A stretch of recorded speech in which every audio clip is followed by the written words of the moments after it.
All right, VOD watchers, welcome back. I know last episode, number 28, was a lot.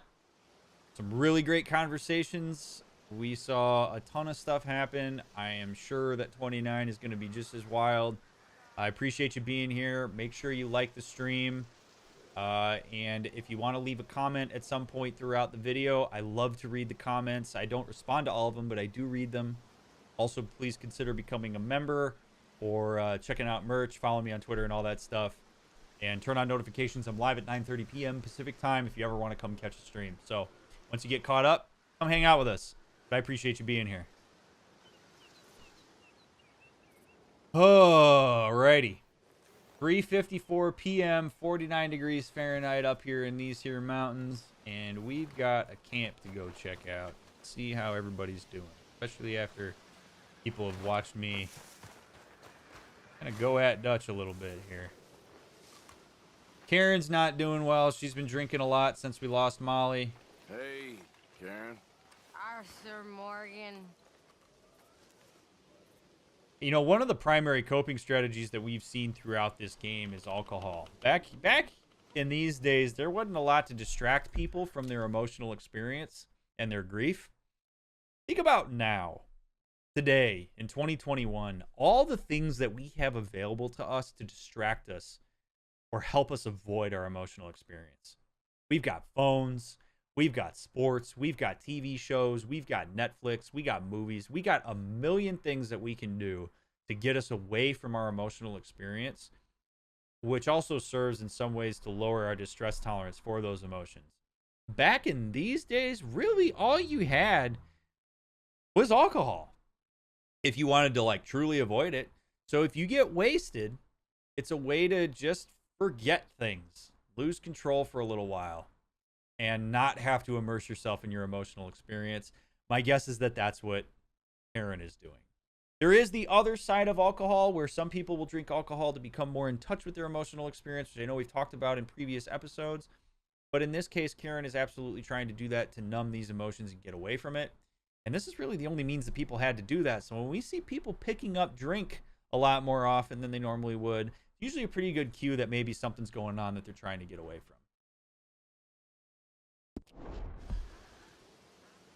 Also, we have got to change hats. I despise this hat.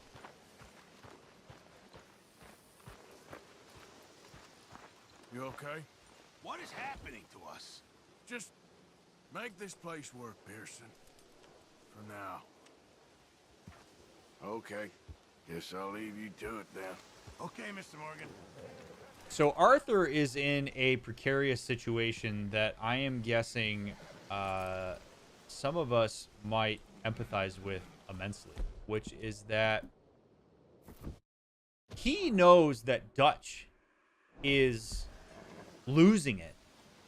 Pearson asks him, "What's happening to us?" Because he's looking for some direction from somebody he trusts. And Arthur doesn't quite bring himself to say Dutch is losing his marbles, and I'm trying to challenge that. In part because I don't think Arthur has a good bead yet on everybody in terms of whether they are still aligned enough with Dutch that him saying Dutch is losing it polarizes him against, in this case, Pearson. It's a very precarious situation when you start to have insight on a person that you have been isolated in seeing. Because when you're isolated in seeing it, it makes you look all the more crazy when you try to speak truth to what's going on to folks who haven't seen what's happened behind closed doors. In some ways, I think that, like, not necessarily by design, but Dutch showing some of the loss of control and some of the crazy, so to speak, when it's just us, is partly a product of that because he can leverage the karma he has in the bank from everybody else in the group because they're not going to be quick to necessarily trust somebody else who rats Dutch out. And that's a real position of power to have in the group. So Arthur saying just make the place work, I think potentially is Arthur acknowledging, I don't know that I can go there yet. I don't want to be the one that sows seeds of dissent in the group, even though I'm certainly experiencing it. I got to play this cool and kind of work for the group cohesion. Because remember, Arthur is absolutely in the mindset of what's good for the group right now. Dutch is in the mindset of what's good for Dutch. And that became very clear in the conversation that they had either last episode or the one before that. Thank you. Thank you so much.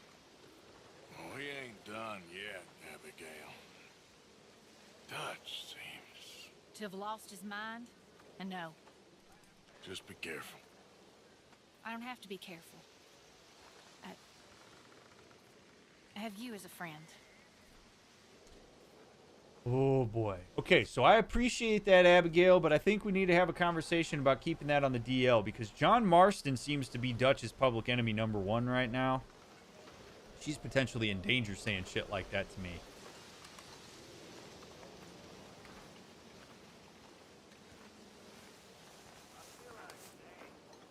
Hi, Jack.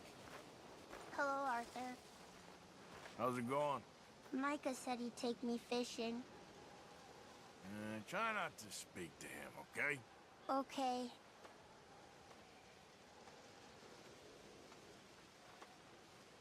Oh. The very stuff of life.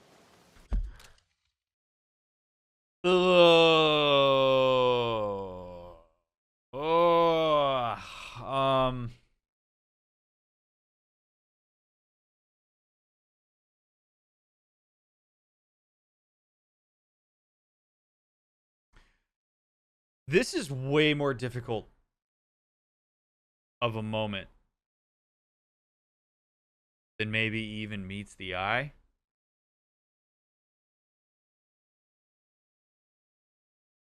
We have to take development into context with that.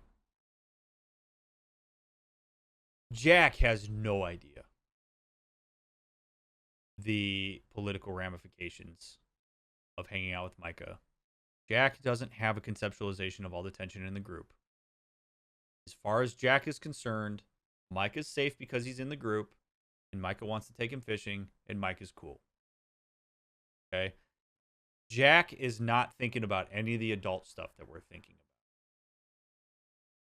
So when Arthur says to Jack, don't hang out with Micah, that's not enough. Not enough.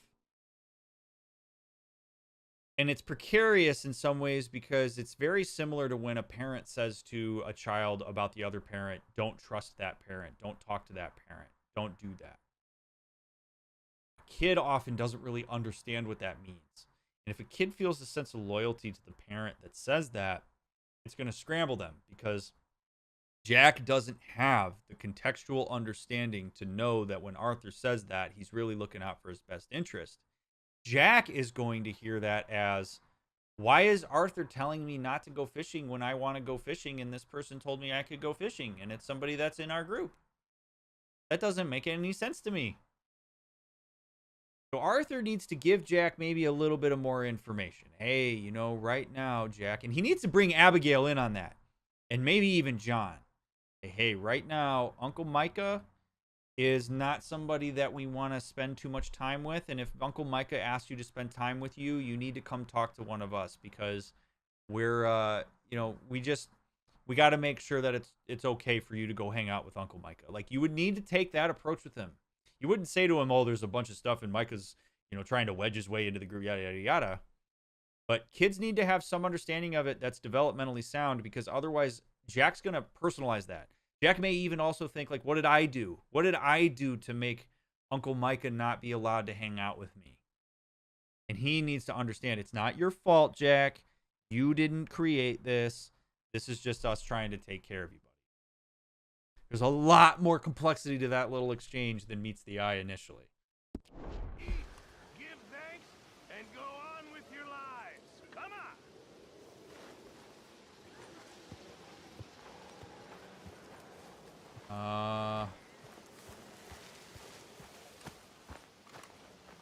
What's this over here? 10. Is there a note in here?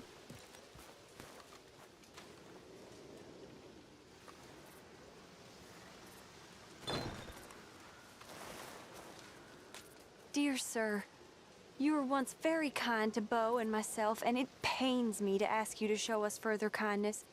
But I have nowhere else to turn, and nobody else upon whom I can impose. I will, of course, pay you handsomely for your troubles. My family have turned quite mad and are threatening to send me away to stop my work, which they say is disgracing them. as if their history of absolute moral depravity, utter debauchery, and perpetual drunkenness did not disgrace them enough. I must escape, yet I am kept prisoner here.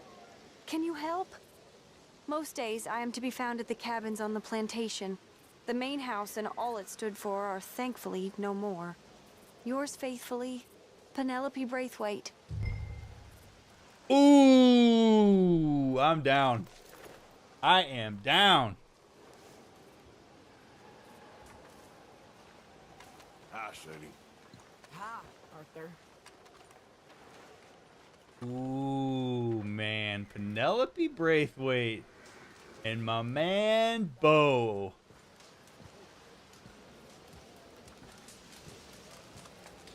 I can get down with that. All right, let's see if we can talk. Is this John over here? Or is this Dutch? Oh, this is Javier. Hey, Hey, Arthur. what's wrong? What happened to loyalty, Arthur? I keep asking myself the same question. Whatever you say. Ooh. All right, so we got to watch out for Javier. We can't support a drunk, miss. Oh, go scratch your sores, you old bag. Excuse me? You heard. Drunk or sober, you watch your mouth.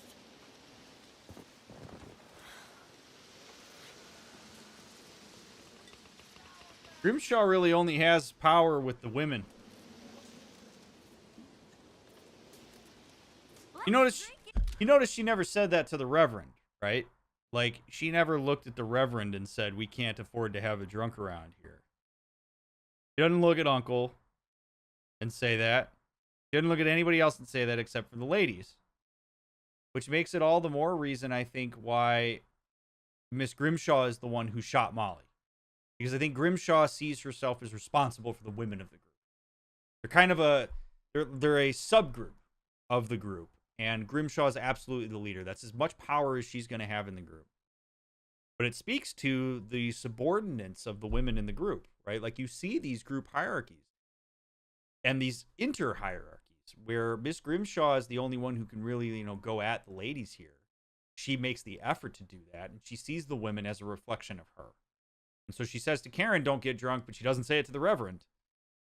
Again, the reason I illustrate these things is because when we think about group dynamics, or we think about family dynamics, or human interactions, don't just look at what you see, look at what you don't see in reference to what you see, right? We see automatically here that women are subordinate just by virtue of the fact that Grimshaw never approached the Reverend, but she does approach Karen. And she never went after Micah either. That's correct, Sloppy. So just a thing to point out. Always watch what happens and what doesn't happen. Charles, where are you at, buddy? Hey, Charles. Arthur. Thanks for sticking with us. Of course. Well, hang in there. All right, Arthur. Oh, man. Now, what's actually really important about this and why I'm going around and talking to everybody is to give Arthur the opportunity to do that. See, one of the things that Arthur does more often than Dutch is he checks in. Okay? So... Can I talk to you a second? Sure. I'm just so worried about Karen, Arthur. Why? You know why. She's gonna kill herself when she hits the liquor. Sure, but I guess that's her choice. I'll try speaking with her. Thanks, Arthur. I'll try too. But we both know it won't work.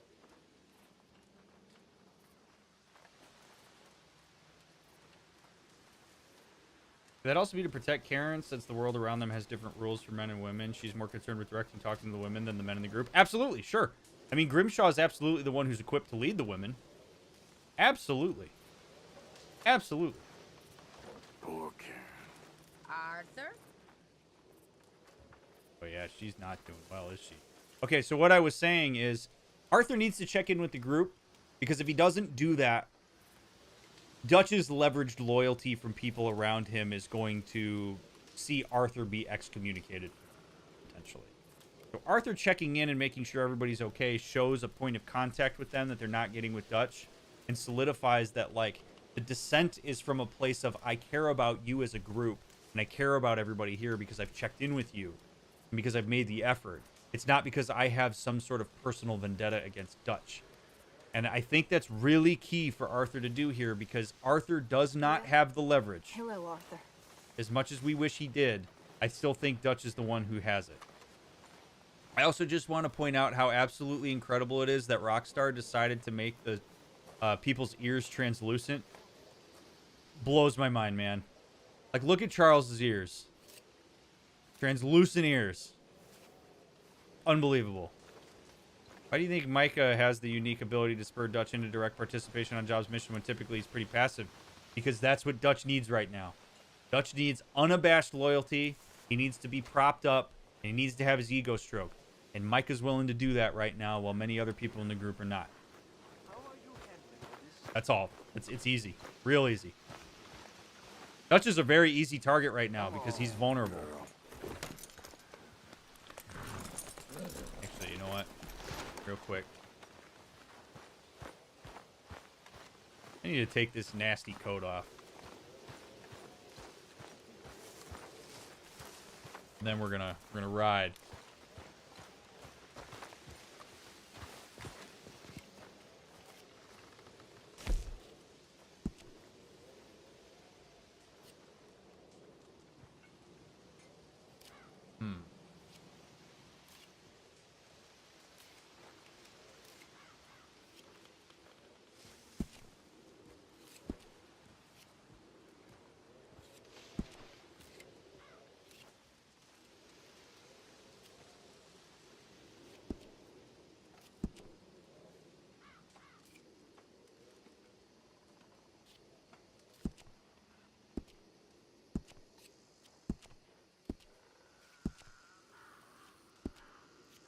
Ooh.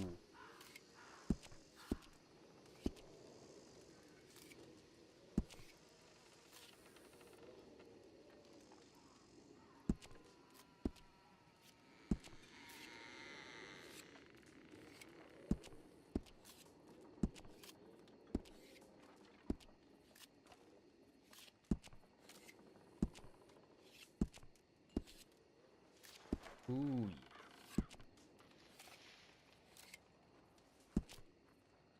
Know that I want to put. I actually don't know that I want to put chaps on.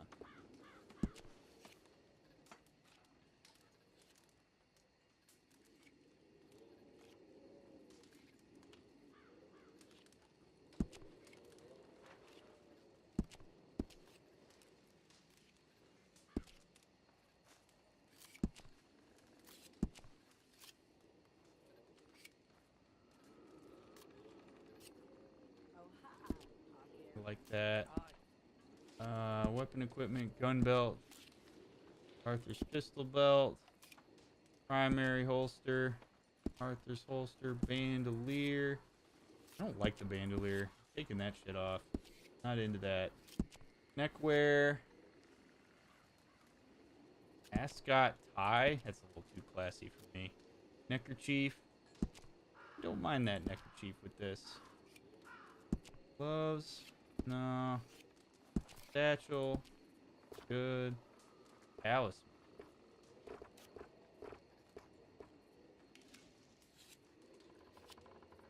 The only thing I don't like are the pants here, but... Alright.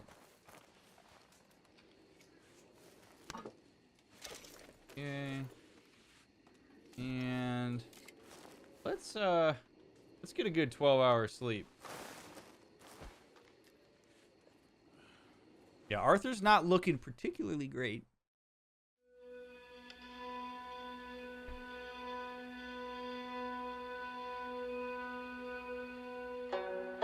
But I guess that's the case when you have tuberculosis. All right, new journal entry. So let's read the journal here real quick, and then we'll get out of here. I want to see what we'll see what's on Arthur's mind. Here's the moose. What a great drawing. Okay. Saw that Down's kid being beat up, so helped him. Maybe I shouldn't have killed his poor father if I cared so goddamn much. What a conflicted fool I've become, or have always been.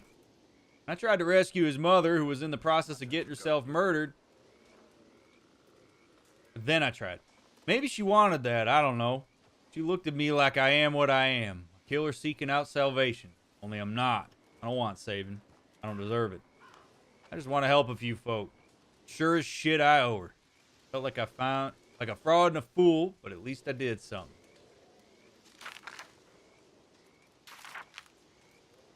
Sadie Adler and I rescued Marston from prison where he was awaiting hanging. Spied on him with a balloon, an event which was amazing and awful, and I thought would kill me quicker than his illness. Later, Sadie and I rescued him while getting shot at. I did it for Abigail, of course, in her own way. The finest woman I know. But also for Jack and I guess Marston himself. Kind of like her. We've argued over the years, but I've grown to care a little for him. He's less of a fool than he was, and maybe he can have the luck that has eluded me. Jack's an innocent little boy. Him, I see what I missed. We did it. Miss Adler and me, and then got attacked by Dutch. I went behind his back, sure, and he never likes that, but I suppose the years of blind loyalty is at an end. Loyal, yes, but not blind. Not until he opens his eyes as to the hell we are in and who his friends really are. Micah, I no longer trust whatsoever. Nor do I trust half of them, nor myself. The whole thing's a mess, and I cannot think clearly. Sounds like you're thinking decently clearly, Arthur. Being honest. What's up, John?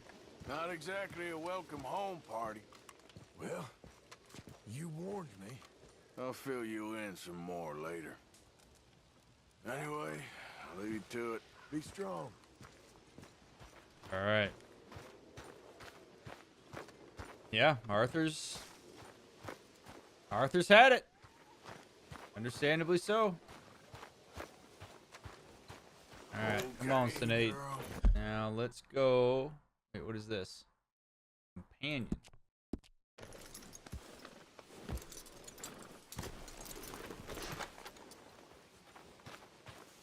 Wait, is that Trelawney?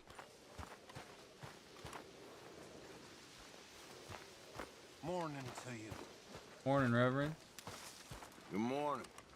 Hello, old boy. Rest your bones. Good times, huh? I'm still not sure what to make of it all. Wait, what's the companion quest? Oh, therapy session. Hey, Arthur. You want to talk? Absolutely.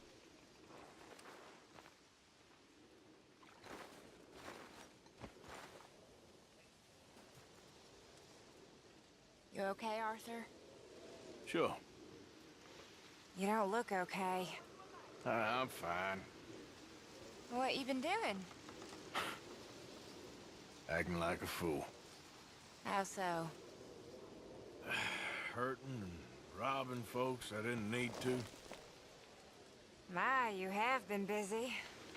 Well, that's one way of looking at it. You're a good man, Arthur. Underneath, I mean. I've lost my mind, Mary Beth. It's finally happened. I don't feel in control. Just stay calm and do what you do best. It seems I'm best in mayhem. Sure, I'm no better than Micah. Yes, you are. Just do what you gotta do and stop getting into trouble. We'll see.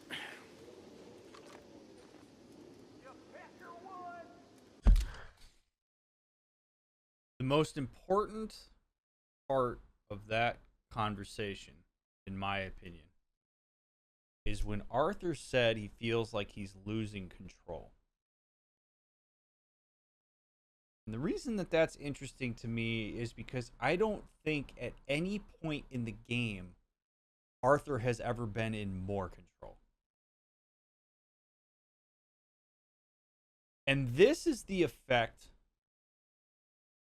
of having diffuse boundaries with somebody. In this case, Dutch. Because Arthur and Dutch have been so intertwined that when he perceives Dutch as being in control, he feels in control, even though he isn't. He just goes along. Arthur has exerted more control in the last however many episodes of this than we saw any time toward the beginning of the game. What I think Arthur is struggling with is still that lack of differentiation from Dutch, where he sees Dutch losing control and has a sense that it's him. And so as a therapist, one of the most important things that I help folks do, particularly when I work with them individually, is help them be aware of what emotional experiences and perceptions are theirs versus what are they picking up on people around them, particularly the people they have diffuse boundaries with.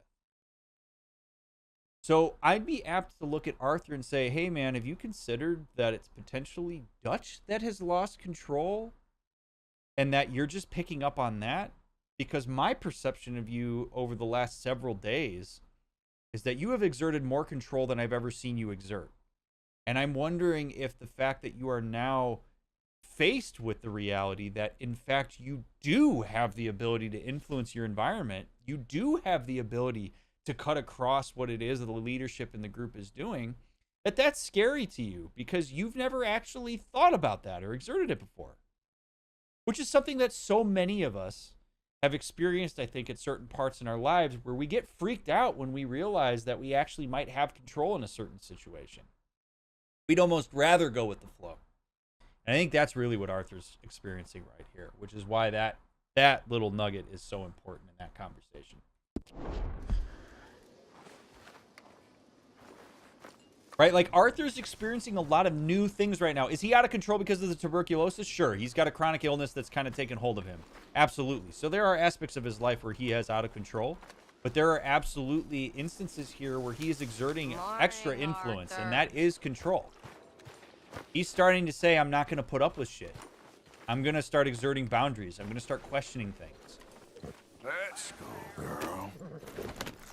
Good night, Anxious Valkyrie.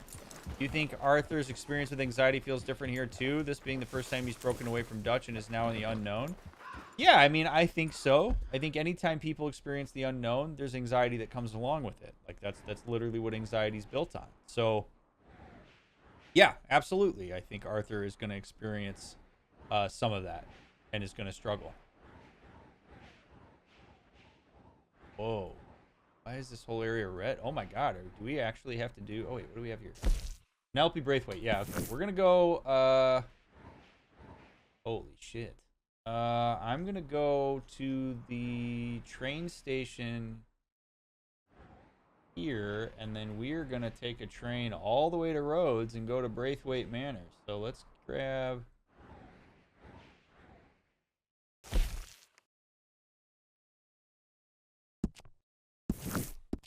We're gonna go there.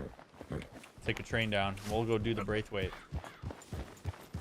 Can't think of many other video games where you get to play as a character with a chronic illness. It's kind of neat. That's actually a really good point, Skog. I can't either. A friend of mine just called me and said he can't come to school, so if your own. My dumbass says that's great. I'll let him. Hey, it happens, Mala. Whoa! Oh no. Oh no. That's what happens on our hills, friend. You die. Holy crap.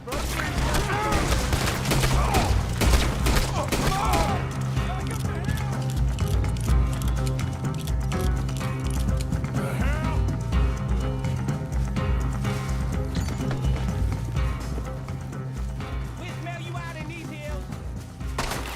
The mercy's gonna end you. What you shooting at? You Goddamn lunatics. Holy shit.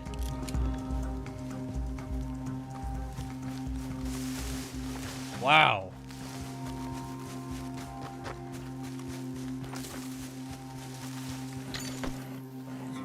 Assholes, man. These guys big suck. Ugh.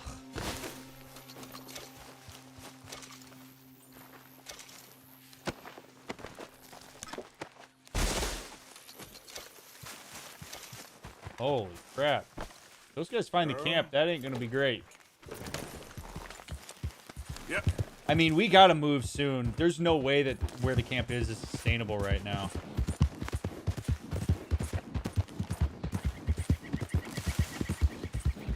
I mean, we are absolutely in territory that we don't know as well as those guys do, so... Boy, that was intense. Those guys don't mess around. I need my Evans repeater. I need Old Faithful here. Be on your way. Get out of here. Yeah.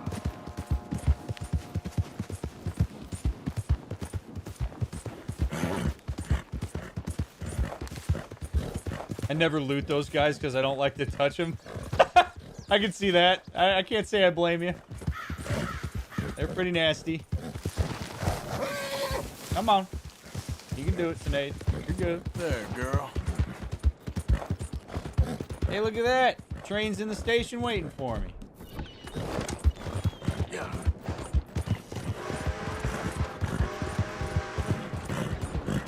Wanted dead or alive. Whoa. Good job, girl. Boy, that feeling of just missing the train. Howdy, folks. Oh, hell. Sorry, sir.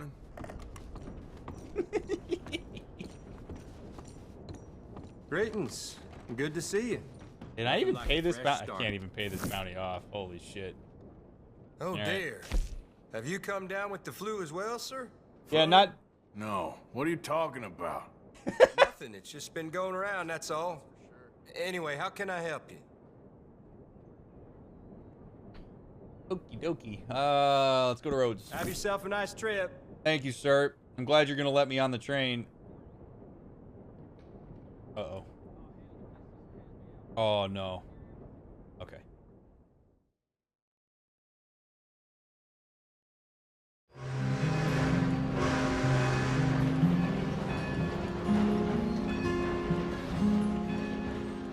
Those trains are so cool. What's your favorite area of the map? I really like Saint Denis. Like, that area was pretty cool.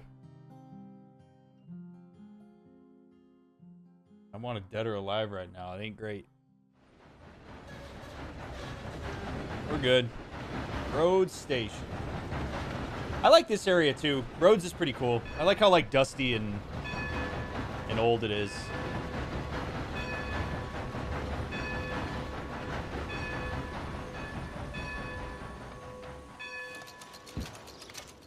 All right.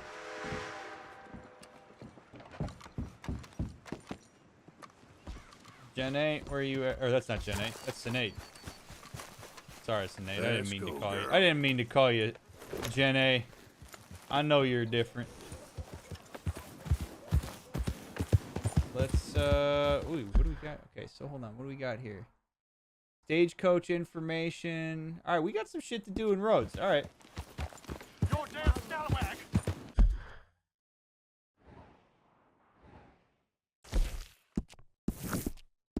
That's all there is to it. Scalawag, is that right? Because I'm working for my You ain't family. working for your family. You're working for a carpet bag. What's going on here, fellas? What seems to be the problem? That ain't what I... You know what? It beats playing toy soldiers. The Raiders ain't no toy soldier outfit, boy. No, you're right. It's a whole lot sadder than that. Hey, stop beating on the man. They having a private conversation. Where the... Sorry, I'm an idiot. You go here, come here. Happening.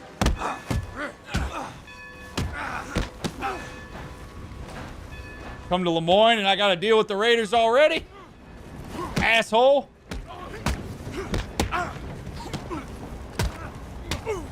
I will drill you clean.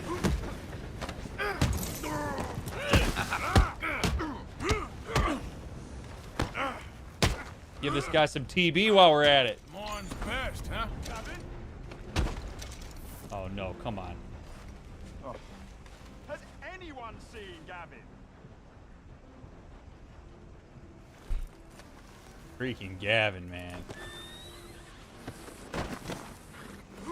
Just for good measure. Just for good measure. How about it?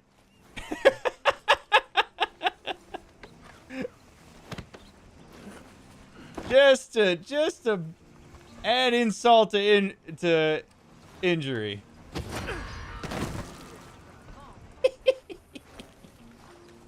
Has anyone seen an Englishman called Gavin? I haven't seen Gavin, buddy. Step.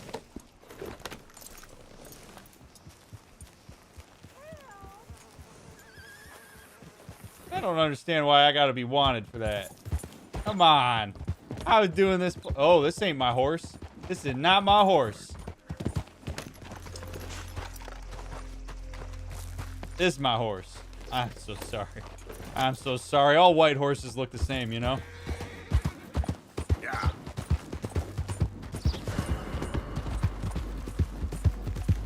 Now I got the popo after me. Come to Rhodes and shit goes down.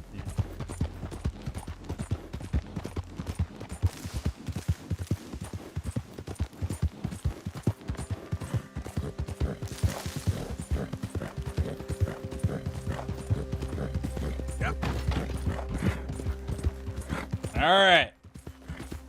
Let's help Romeo and Juliet. Let's do ourselves a good deed tonight. Huh?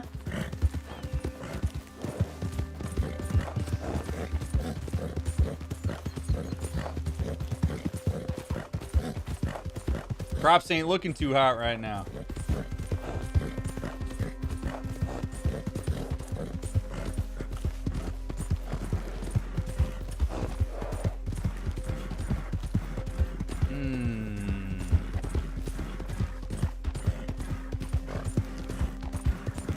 No, I don't know if I'm going to get in trouble by riding in. I guess not.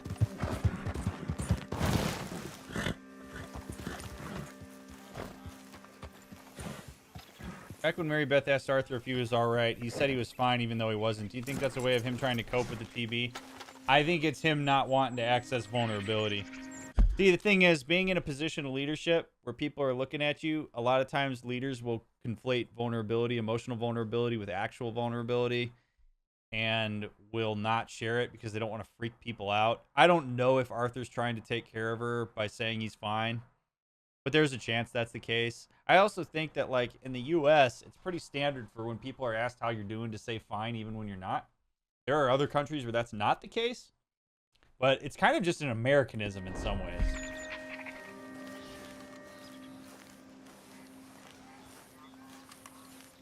Yeah, Gen A and Sinead, you can use either one, I think, for bingo. I think that would be fair. All right, here we go. Let's see what we got. Miss Penelope Braithwaite. Oh, you came. You came. You finally came. I came. That's what she said. Thank you, you lovely, lovely man. Calm down, miss. Oh, come on, let's go. We ain't got a minute to lose. They killed her. They killed Miss Calhoun. All she wanted was a better lot for women, and they killed her, those pigs. Who killed her? I don't know. My cousins, probably, or Beau's. Well, you met them. They're animals. Not even animals. Monsters. Monsters, if God had lost all his powers of imagination. Can you please take me to the train station? Beau'll be waiting. Beau, why couldn't he come and rescue you? Well, good question. If they saw me and him together, they'd lynch him and send me off to a nunnery. Or maybe they'd lynch us both. I ain't quite sure. They do so love hanging folk. Where you heading? Up to Boston. Good. Yeah, I like you up there. Come on, let's go. Of course. Man, I'm surprised she needs me to do this. I'm in all your right. hands. Just get me to Rhodes Railway Station. Okay, let's try and get you a train. Beau's just waiting at the station. in the hope you'll show up, or I'll show up to help you show up. He goes to there every day he can. Makes up some excuse or other. I said he would see me there one day soon, and today he will. God willing. Well, if he's there, that's true love, all right. I've hardly seen him since the rally. They watch me so carefully, and he's waited, or so his letters say. Our families won't let us out. And then all that business with Aunt Catherine and my cousins. You saw the house. And then Lee Gray and those boys killed. So much bloodshed. You'd think this could be a new beginning, but everyone left alive. They're even more angry. Maybe anger's a complicated thing to let go of. Something good has to come out of this awful, awful feud. That's what I've been hoping. Bo and I have to be better. Our families were here for years and years. Sometimes I feel like we can't just leave death and pain and ruination behind us. Plenty before you have. Plenty will again. But, yeah, as far as it goes, get out, don't look back, make something decent of your lives. He's a good man, isn't he, Bo? There are worse. He's kind, and he's caring, and he's strong. All right, easy, Penelope. I'm sorry, I didn't mean to laugh. He's a lot of things, but...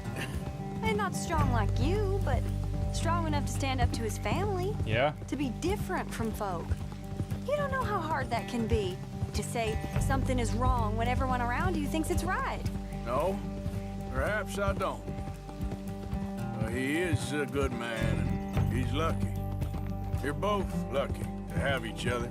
This could be the best day of my life, or the worst. I can't bear not knowing which. Hold on. It'll be clear soon enough. Yeah. I respect it. When I say things like nobody's entitled to you, that includes family. These two have reached a point where they have decided that the way that their families are living their life, the values their family has, they don't respect. They don't want any part of it. And the two of them jointly decided that they're going to get away from it. They're going to form their own union and they're going to get away from it. That's not easy to do. It's not easy to do, especially during this time. So many of us stop ourselves from holding these kinds of boundaries. This is a rigid boundary, by the way. Creating actual physical distance and leaving them behind like this is setting a boundary. It's so difficult, but it's also so deeply important in this case. And the fact that they can do this jointly with each other is huge. And it is okay to do that. It is okay to realize that the people you have been surrounded by just ain't cutting it for you. That being entrenched in the old ways that aren't progressing in a way that you can stand or tolerate, they're accountable for their actions. You leaving, or in this case, Penelope leaving, is a consequence for the family's actions. It's whether the family's ever going to see it that way is not really Penelope's concern. Penelope needs to look at this as she is, which is, I'm doing this because it's best for me, best for my own mental health. And this boundary is it's drastic, yet it's a rigid one that needs to be put into place. Good for them. It's also exactly what Arthur's going through right now. And I got to believe that Arthur probably has some envy for this. I'm guessing that in hindsight, see, this is tricky though, because if I'm Arthur here, there's a good chance that right now he's thinking about Mary. He's thinking about Penelope being Mary on the back of his horse, and what it would have been like to leave the Vanderlyn gang to be with her all those years ago. So when he's interacting with Penelope in this way, there's a good chance he's also kind of talking to his internalized version of Mary, whether he is aware of that or not. But this is absolutely a metaphor for what he's dealing with right now. This hits super close to home. We have realized that the family that we're involved with is not a family that we really, in good faith, align with anymore and would like to figure out how to get out. I gotta believe there's envy here. And then there's hindsight, and this is where you got to be careful, because Arthur didn't know at the time when he was dealing with Mary that it was going to come to this. And so we would want to be really careful for Arthur to not overjudge himself by using hindsight to understand this situation and to say, oh, I should have done something different. It's okay to think to yourself, you know what, I'd done something different. That would have been probably more ideal for me with what I know now. The fact of the matter is, you didn't know what you know now back when you made that decision. And you should never use hindsight to judge a past decision and yourself relative to it. You should use hindsight to help you make better decisions going forward.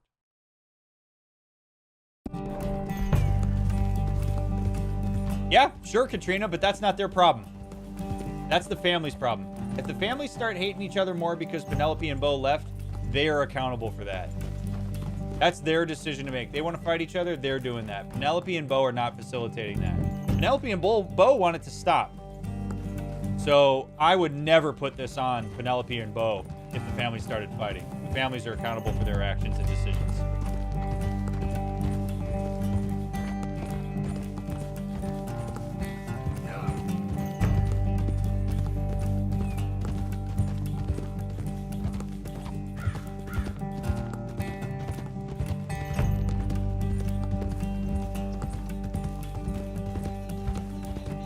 There he is. Oh, it's him. Will you ride on the train with us a little, just to the first stop? Fine. Good day to you. A little bit of a weird request, Penelope. But, let me change guns. Hello, sir. Hey. Send her a little...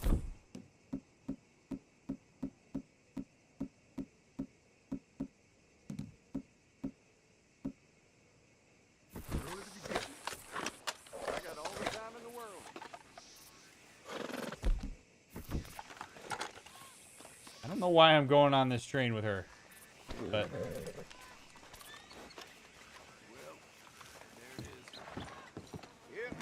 What up, my man? Long time no see, brother. Look who I brought. You came! At last you came! Oh, Bo, my sweet, my best of men. Oh, hardly a man at all. But I love you, Penelope Braithwaite. Sir, how can we ever repay your kindness? Some of them jewels would do just fine.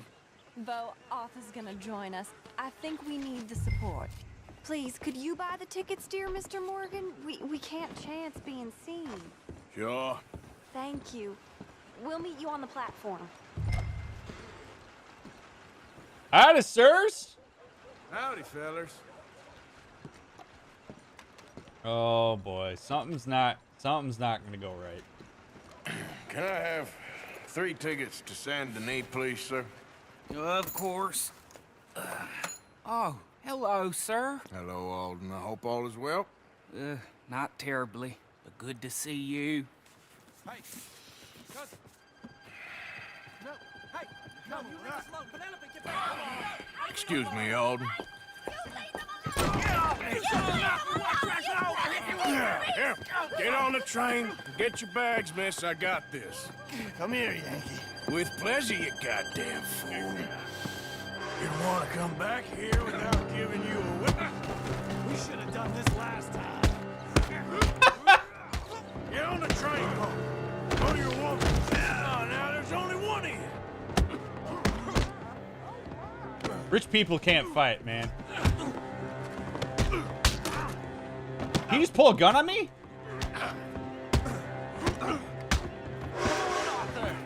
If that is his real name, it doesn't matter. He can fight. Oh, Arthur, come on!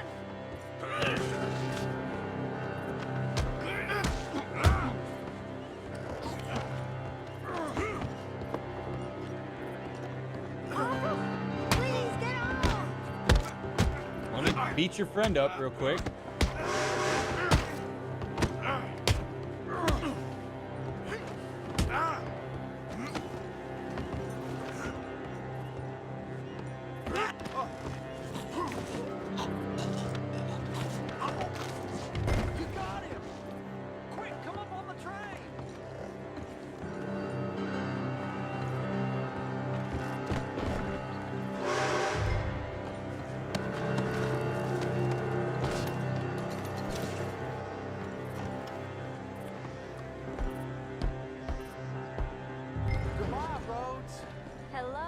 future.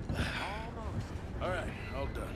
That is quite a family you got there, son. I know. Charming to the last. Then again, my uncle used to keep his own half-brother as a slave, so what do you expect? Good manners? My uncle used to say things were better the way they were, when he could rape and kill with impunity, and he didn't have to work a day in his life. Both our families. There's good people in this county, but our families bullied them and drove most of them off, whites as well as blacks, all over this silly feud. Well, how to life? Oh, my lord. What? Oh, I think it's my second cousin. What is with you with all these goddamn cousins? Keep your heads down. I'll deal with this. Jupe! I knew you had some. They're coming from over the hill. You must have all the jewels in the state. The amount of your cousins is here. What the hell's going on? Is this a train robbery? Please, draw them away from the path. Jesus.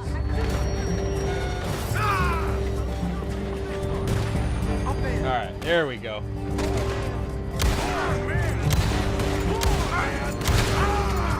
Penelope Cruz, fight this ain't about no star-crossed lovers. She's robbed her own family blind. Good for her, I guess. Gotta love that. Behind us. It's all over, you dumb bastard. Dude, Arthur, get behind the sandbags, dude. What are you doing? Arthur!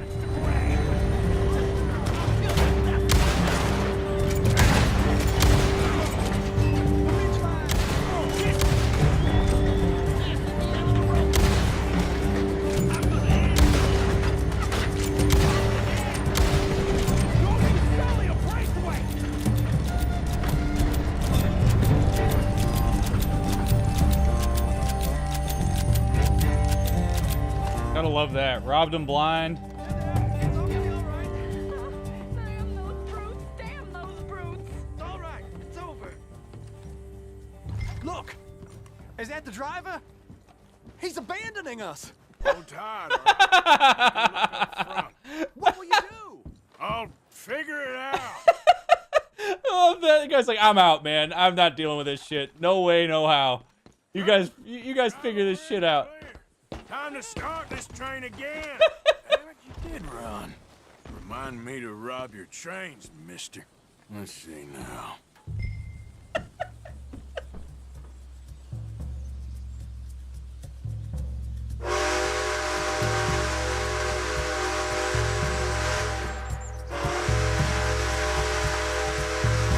Oh, yeah!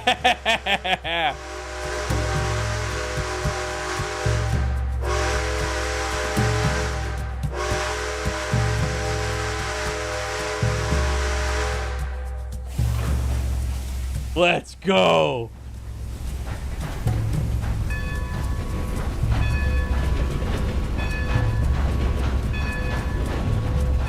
Oh, this is awesome.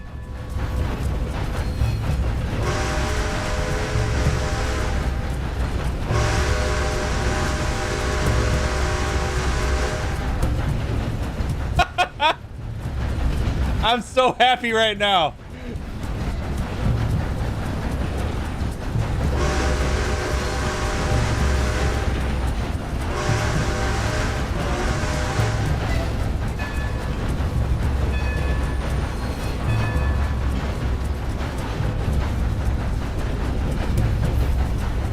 Oh, yeah.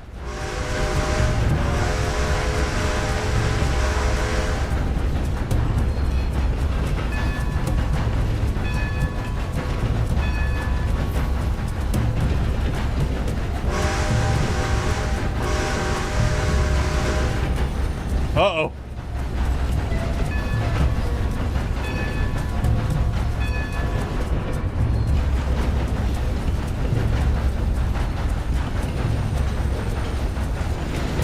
Driving the train, driving the train.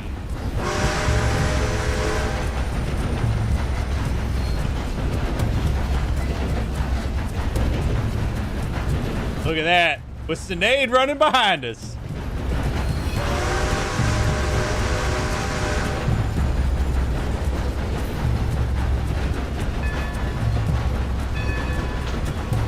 let everybody know we're coming in.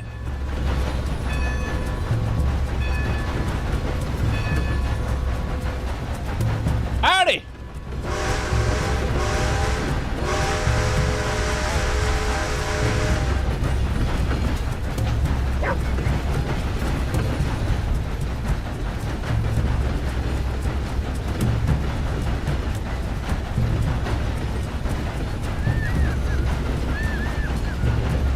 I'm going to use this opportunity to say how much I appreciate y'all being here.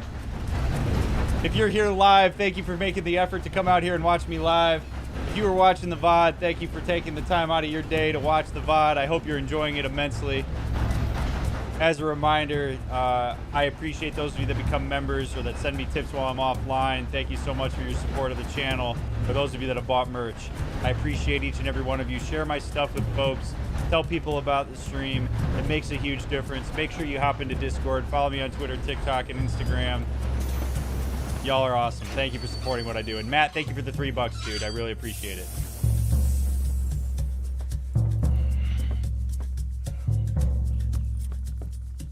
Why have we stopped? It's best you go on alone from here. Mr. Arthur, I didn't know you could drive a train. Neither did I. But if I'm honest, it was kind of fun. And I didn't kill any of us. Well, I killed some of your relatives. But they would have killed all of us. You are a gentleman, sir. Oh, no, I ain't. Yes, you are. Here, I ain't got much money, but these sapphires are worth a lot of money. Old family heirloom. That Braithwaite treasure. I can't take it with me in death. I couldn't take it. No. Let's get you off to Boston before any more of your relatives show up. That might be wise. What am I gonna do with that? Yeah. This couple is heading up north to the Boston line. They got money, they'll pay you on arrival. That work for you? Yeah, sounds fine. Get on in. Hey, you carry protection on a journey like this? I wouldn't be much of a stage driver if I didn't. Goes everywhere I do. Hey! Miss Braithwaite is gonna hold on to this until arrival. On account of the treasure on your person. I don't know how to thank you. You're a fine man, You could just sir. say thank Just you. get out of here. I'll leave. Yeah!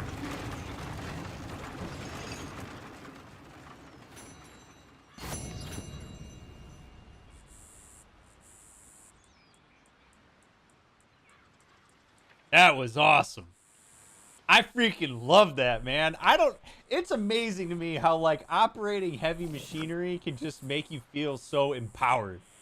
Like, that was just so fucking badass to drive that train. Holy shit. Oh, it was good. Oh my God. Now, I am actually interested to see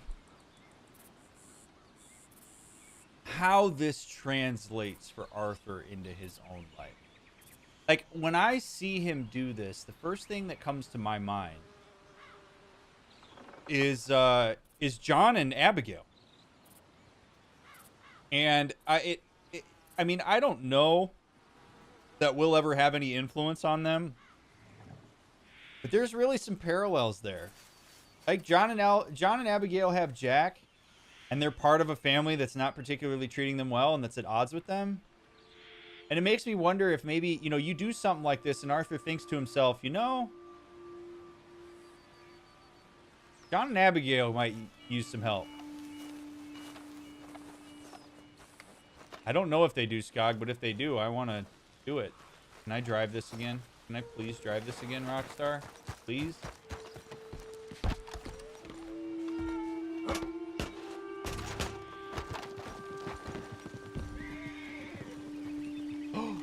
No, I can't drive it.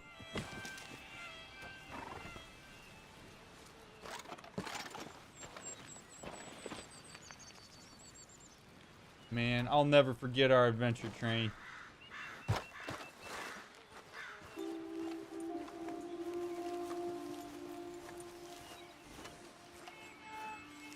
You all right, girl? Oh well, That's okay.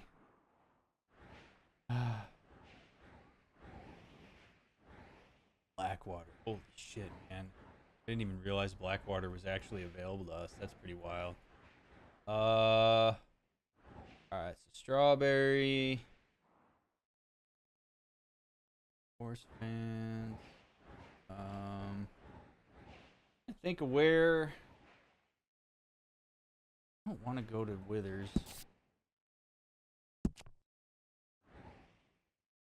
Oh, Micah. Guess that's what we gotta do. Micah needs to speak with you up in Annenberg. All right. Well, I guess then. Let's ride to Strawberry. Hop the train.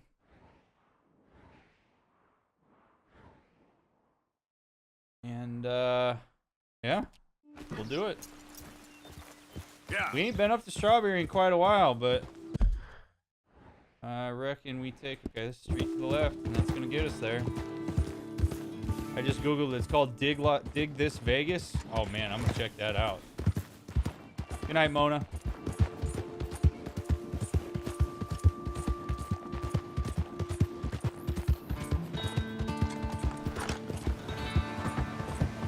We ain't been to Strawberry in quite some time. What have we here?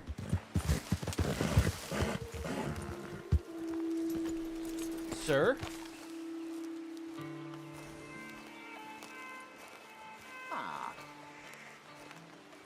Hello, mister. Oh. Like your hat. Hello. Quite a day, isn't it? Sure. What a country.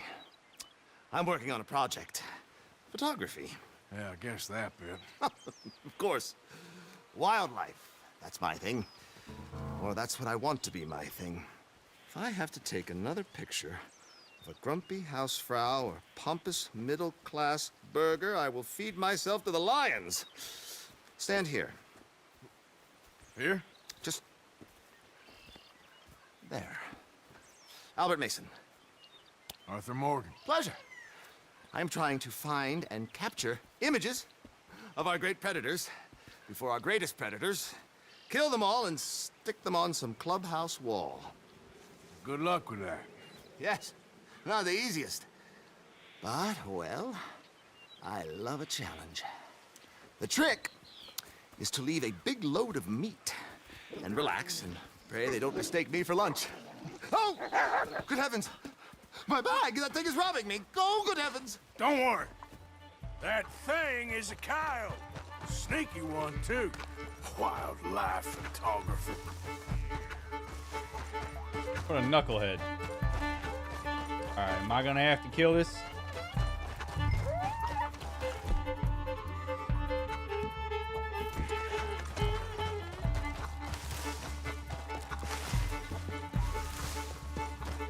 Come back.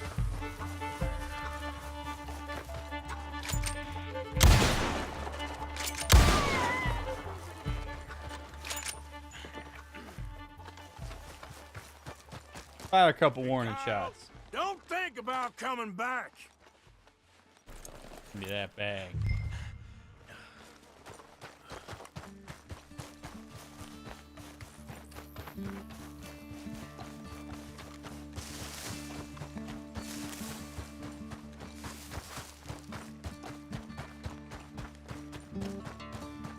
This music is so good.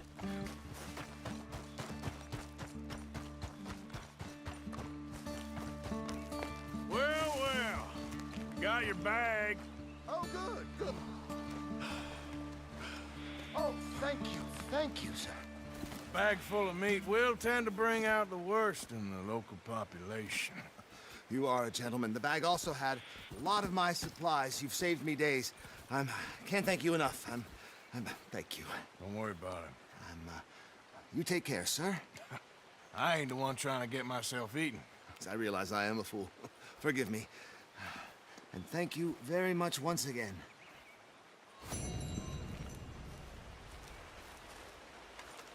Look, you think maybe you should leave the wildlife photography to the fellers who know a little something about wildlife? If every great man had thought like that, there wouldn't be any great men. A little ignorance can go a long way. At least, that's what I tell myself. Or it can get you killed. But hey, good luck. Please. Hey, man. If I'm to attract any wildlife, I'll need some privacy. Understood. Understood, sir. You have a good day. You never know, Jake. You never know. A man with TB just ran after a coyote for a bag of meat that was owned by a photographer. Yep, it's a hell of a game indeed. Alright, well, that was kind of neat. Also, nice boundary setting, right? Pretty solid. Good to see you, DL.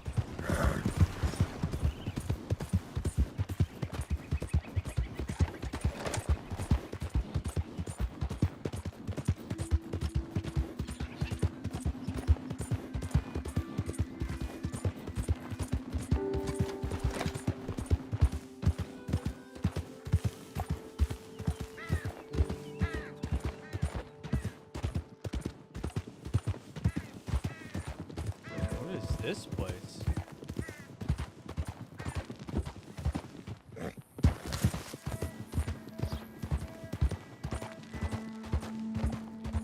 Easy, easy.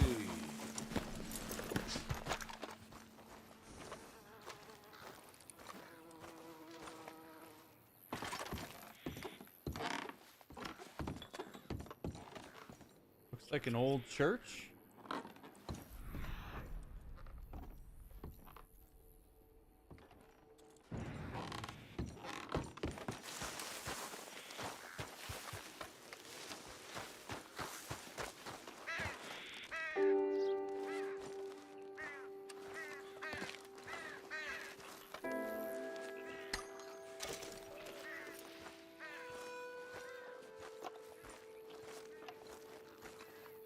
Camp over there. Huh.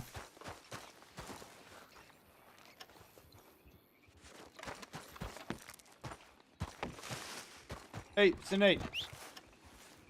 Come here, girl. Let's go over there. I want to go see what that's at the campfire. Come on.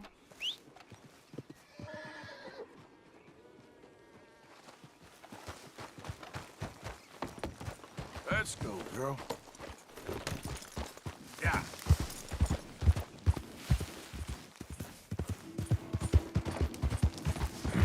Okay there. There has to be something in here.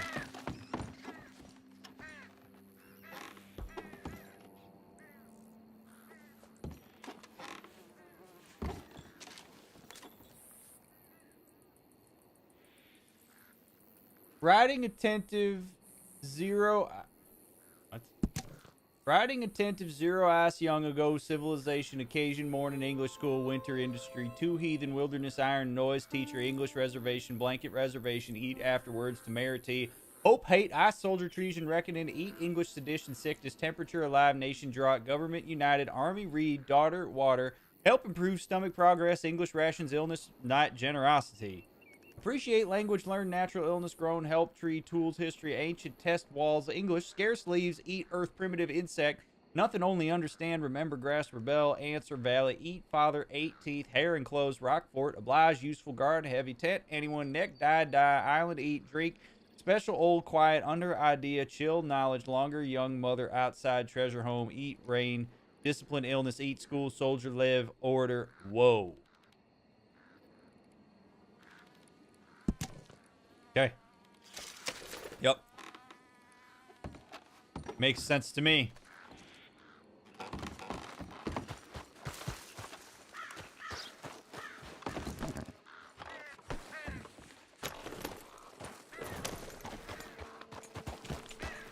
Yeah.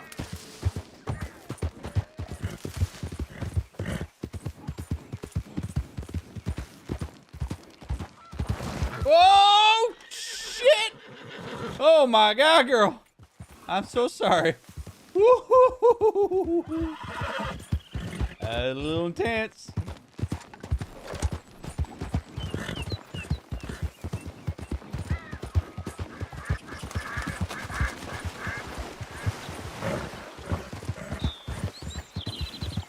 Steel horse I ride, and I'm wanted, and all alive.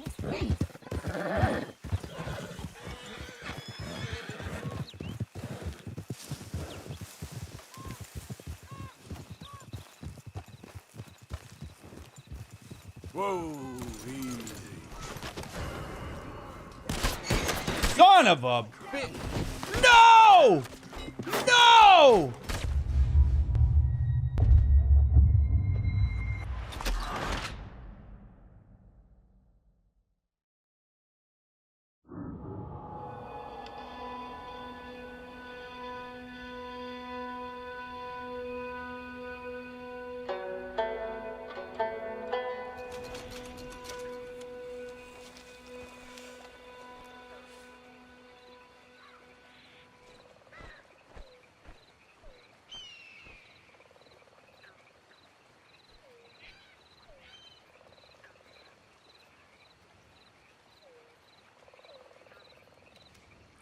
What?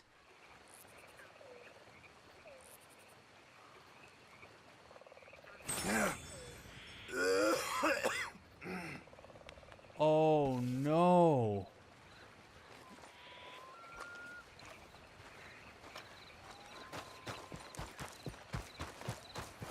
Oh, I still got Sinead. Thought I lost you, girl. Holy shit.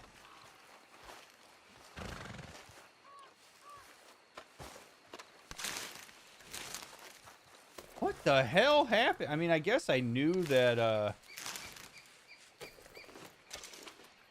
mean, it said I was wanted. Where am I?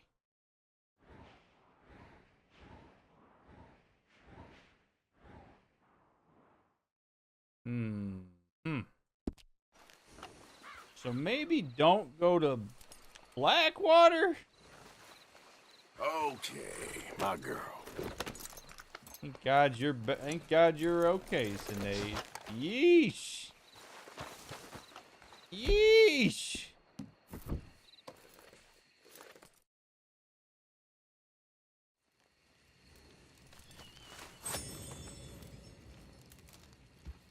I'm intentionally not reading chat right now because I don't want spoilers. If people know why that happened, I don't want to know why that happened. I'm assuming it's because I went to Blackwater, but I don't know for sure. But I am intentionally not reading chat right now. So if you're saying something important, you're going to have to wait a minute because I don't want to read chat. Because I saw it start flying super fast as soon as that happened.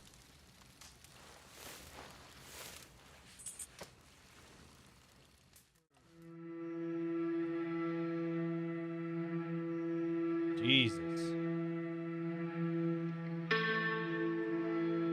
That was a lot of cops, man. There's a lot of cops. That wasn't just like 4 cops. That was like Dr. Mick doesn't have a shot in hell. I ain't going over there. But man, watching Sinead die.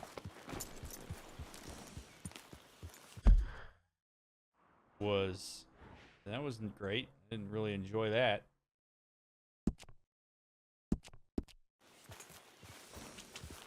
Yeah. Oh shit. All right. That looks like a pretty nice horse you got there. I paid top dollar for this beauty. Fast as a bullet. Want to see how yours compares? How about a race to Awangilla? You're on, fella. You're on, old man. Let's go. You old hag. About to get your ass whooped, buddy. Your horse ain't shit. Yep.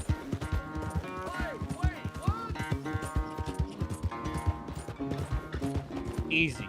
Easy peasy, brother.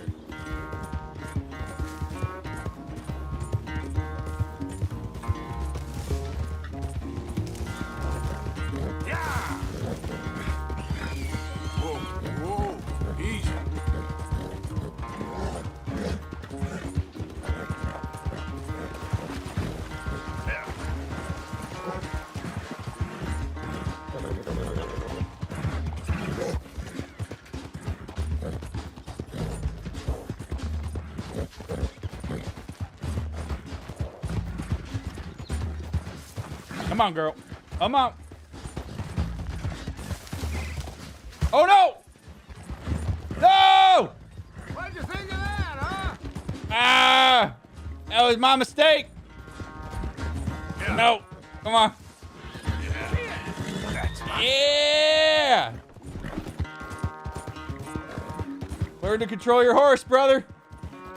Feed it every now and then. Pet her. Like I do. Hell yeah. Yeah. That's why. Yeah, that's a good girl.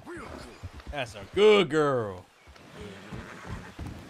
Give me pay up, brother. Gosh darn it! I paid good money for you. Whoa! Don't you do that shit ever again. Well, I'm done here. Jeez, you're still lost. What the hell did you pay for that horse, anyway? Enough to make you sick. Don't you ever hit that horse again, you son of a bitch. Jesus. Idiot.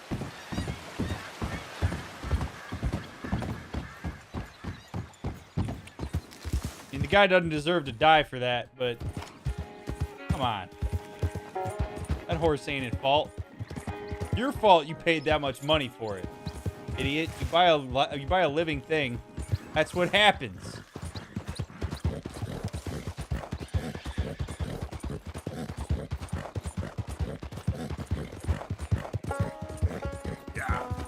I should have beat him up. You're right.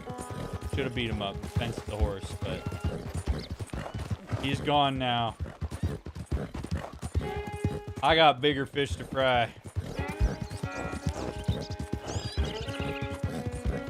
I could have tackled him, it's true.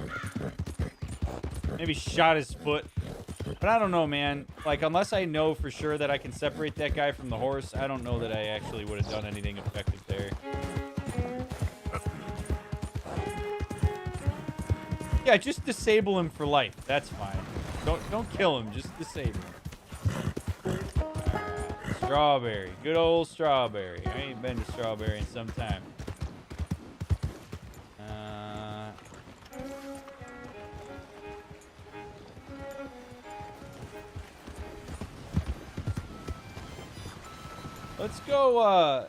Let's go wash up. Bro, what are you doing? Never let me down, bro. Good morning. Good morning to you, sir. Got a problem? Morning to you. Sir.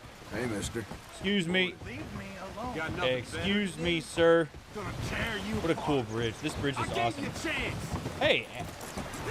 What the? Take it easy now. What are you doing? Had about enough of you. I didn't do nothing to you, asshole.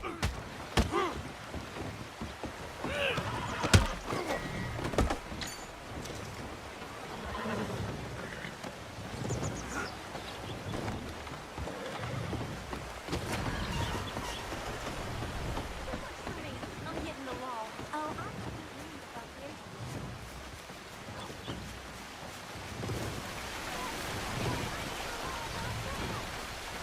You don't need the law. Oh, shit. Oh, God.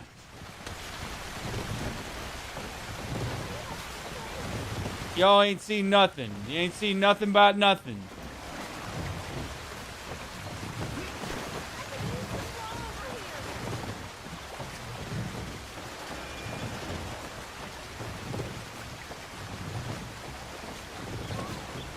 The man did not know what it was that he was doing. What he thought was a guppy was in fact a shark. I do not fault the man for his bad decision, but I do leave him to lament that decision as he floats down a river away from the very location in which I was attacked. He was not a good man. I was not fond of his disposition. I'm gonna get away from the police here. I don't do well in Strawberry.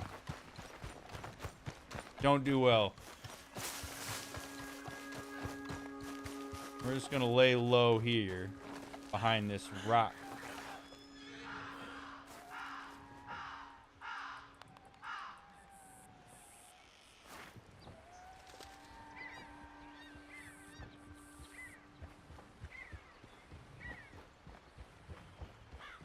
Don't mind me, mister.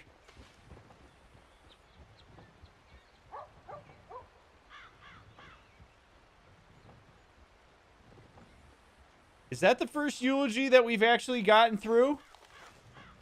I mean, I kind of had to bail before the popo started shooting at me, but I mean, I like to think that me and Micah destroyed all witnesses. I ought to pay the bounty. I feel pretty bad. I should pay the bounty. I should go take a bath. And I should get my ass out of here. Out of the way! Hey, what the hell? Christ alive. Man, y'all are volatile as hell here in Strawberry.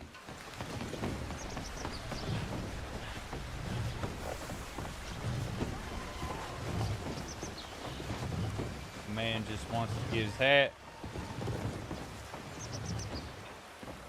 I'm gonna go in the back way to the hotel here. Sinead, not the time, girl. Not the time. Nice and easy. In the side door, Arthur. Good. Good to have you. Howdy, sir. I'd like to get me a bath. A bath. That's okay. Can you organize? All right. Head on over when you're ready. Okay. Man, that bear is so cool. Love this lodge. Absolutely love this lodge. All right, Arthur. Let's scrub the nasty off you. Oh. And that's gotta feel so good. How about some assistance? Nah. Maybe another time. Oh, no, no, no. Don't get out of the bath. Sure, sure. I'll leave you in peace. Well, that was a little short-lived. I didn't really want that to be that short-lived, but it's fine. Cleaned up a little bit. No, sir. All right, now I gotta figure out how to get out of here. All right, we ain't gonna mess with these cops. I'm going out the side door again. We're gonna get out of here. Thank you very much, sir, for your hospitality. I do appreciate it. I'm going to be leaving this fine town right quick by carriage. What's going on here? Hey, mister, have you seen my dog? I've been looking everywhere for her. She's been gone for hours. Can you help me find her, please? Sure, I'll keep an eye out. She's a foxhound. You know, white and brown. Sir, we're having a conversation here. Thank you, mister. Notice how I don't go ballistic when people get in my way. The way that people seem to go ballistic when I get in their way. We're all just trying to coexist.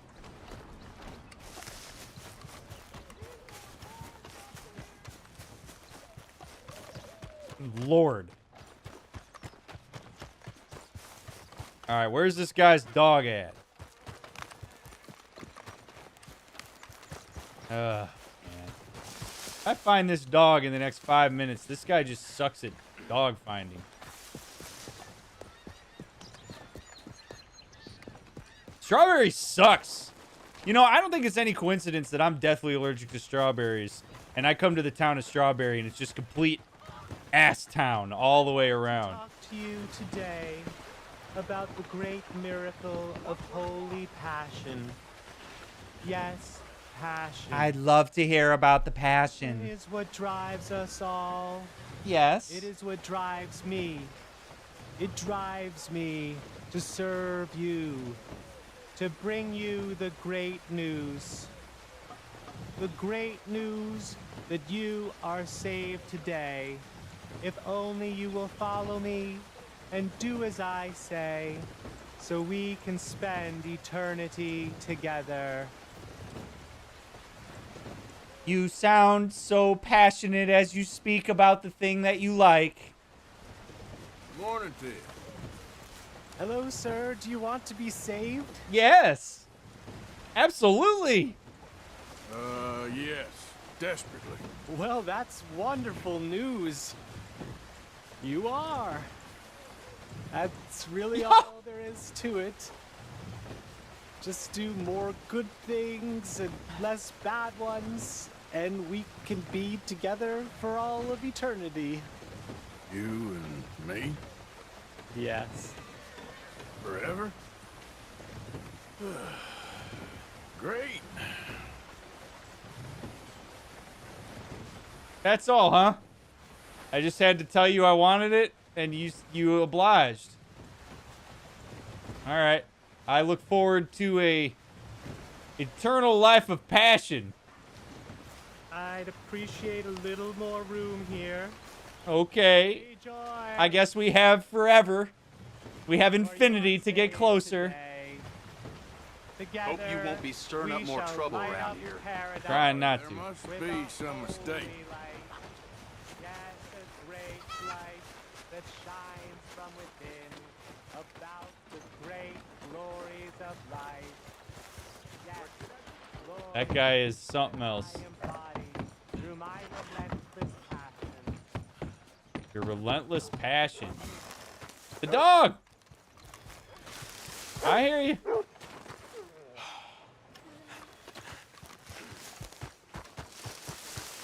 I hear the dog. Oh, what's up, doggy? Come here, girl. Howdy, doggy. Yeah. Who's a good doggy? Let's get you home. Come on, doggy. Come on. Good dog. Good doggy. Yeah. Yeah. Oh, I know. I know. Oh, your buddy missed you, girl. Good dog. Good dog.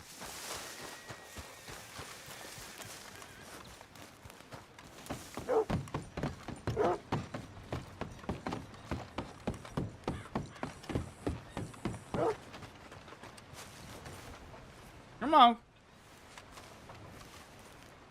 Good dog. Nope, come on. Thank you. Hey! Hey! Come on.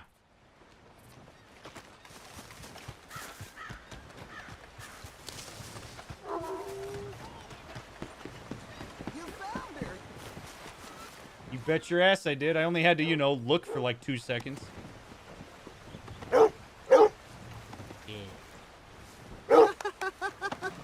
So good to see you, girl. Oh. Thank you, mister. We ain't never spent a night apart. She's the closest thing to a family I got left. Glad I could help. You take care of her now. Whatever did get your family dead, sir. Hope it wasn't on account of 2 Vanderlins.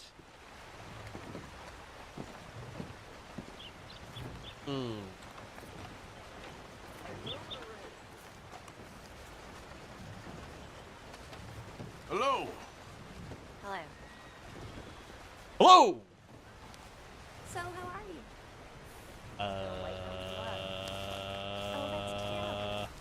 It'll get better. Hey, move it already. All right, fine. Howdy.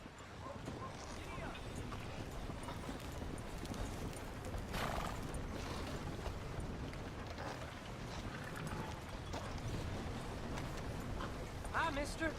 Typical.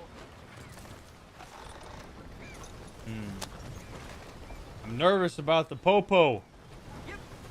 I want to pay off my bounty, What the hell? but I don't really see a place for me to do that. Hey, it doesn't matter. I need to get out of here. Rainy and shitty. Watch yourself.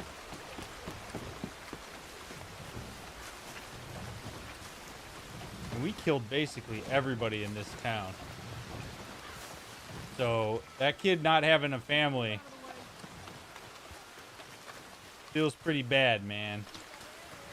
Howdy, sir. I'd like to take a ride. I ain't moving for a while yet.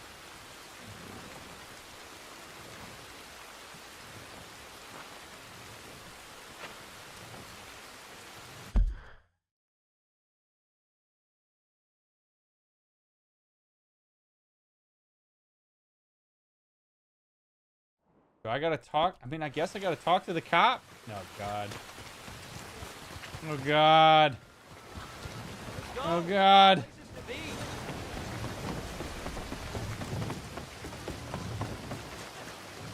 All right.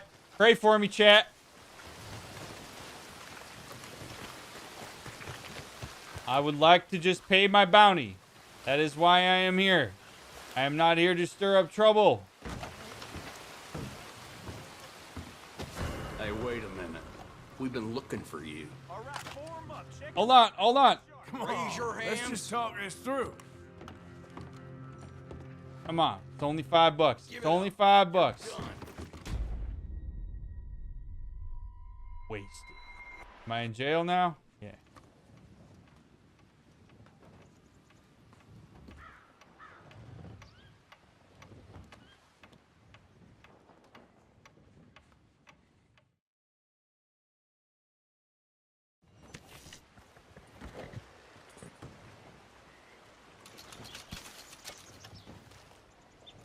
All right, Night in the Slammer cost me $4. I can deal with that. That's fine. $4. Rip Hosea. Real OG. We're good. Hey, mister. In need of a coach?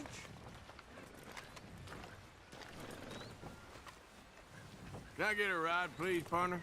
Where are you going today? I'm going to Ansburg. Can you take me to 1450. Looks like we'll have a long ride together. Yes, sir. So strap in. Go!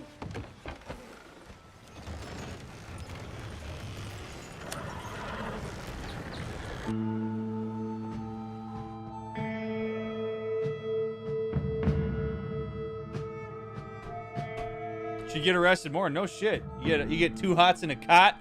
You get a $1 discount. That's a 20% discount on your bounty by going to jail. Hate to wake you sleeping. They ought to advertise that. Morning there. Thank you, sir. I appreciate it. Wanted dead or alive here in Ansburg.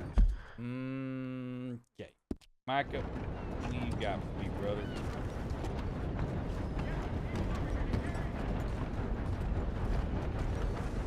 No, you stay. Stay. Oh, boy. What's the discount on dead or alive? I don't know. Oh, boy. This is going to be interesting. It's going to be real interesting. All right, so if I'm Arthur here, which I am nervous about this. I don't quite know what to expect, okay? Micah is, again, benefiting from the split between me and Dutch. The last interaction I had with Dutch was me basically going with insubordination. Micah's taking advantage. I would not be surprised if Micah kind of gangs up on me and tries to leverage his current position against me with Dutch. Really wouldn't be surprised. They're going to try to make me look crazy. Okay, this is what happens, right? These guys are on the defensive. I am the more rational of the three in an objective sense.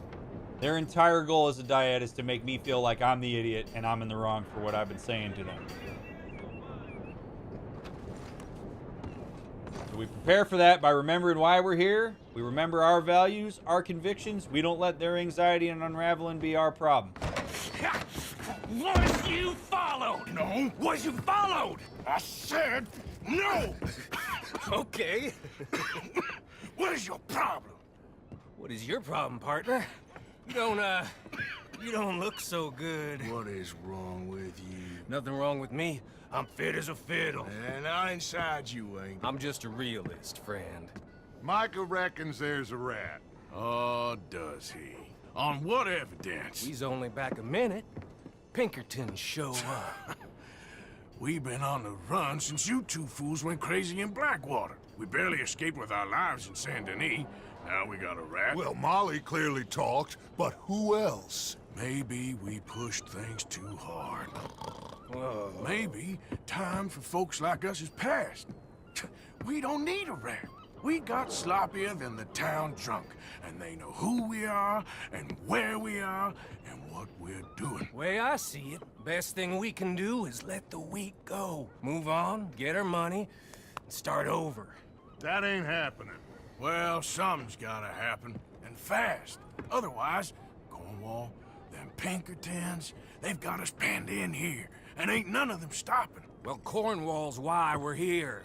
Shall we, Dutch? Yeah, it's time to go. Let's head to the river. Oh, leave Cornwall alone. He ain't... We need money, but revenge, now? Of course it's for money. Come on, Arthur. This better not be no stupid revenge mission, Dutch. It ain't worth it. Don't be ridiculous. Oh, Arthur, it's just a simple social call.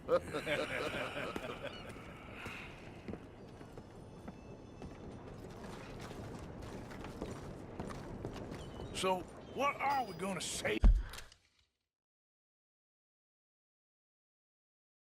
I don't have a lot to say about that interaction. Other than that's kind of what I expected.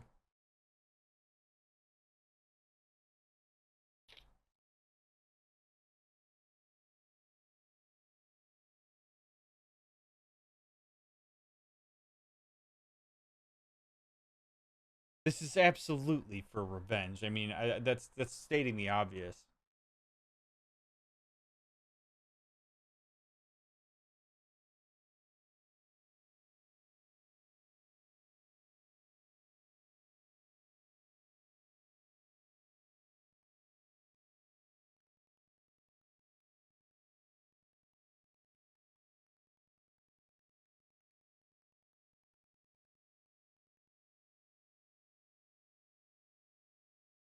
I think the thing. So okay, as I say very frequently, look at anybody's decision about anything. If you ask the right questions and if you show enough empathy, you will usually find that what people do and why they act the way they act makes sense to them.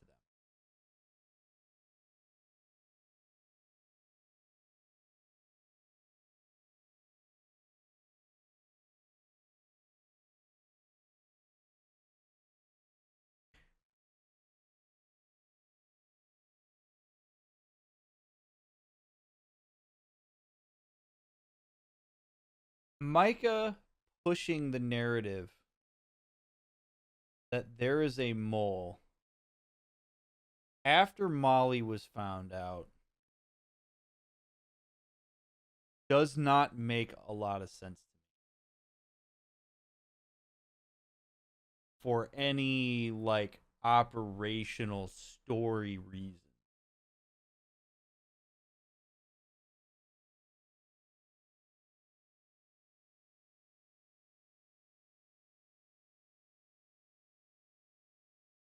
This is a big reach. Okay, this is a big reach. I could be dead wrong. But there is one of my antenna is up right now. So there is and I'm going to need to give a little bit of background for this, okay? So there is a phenomenon that happens sometimes when people are experiencing something or have a conviction or doing something that cuts across what is expected of them or what is even like societally accepted or whatnot. One of the most core, easy to spot if you know what it looks like, defense mechanisms to throw people off a trail is projection.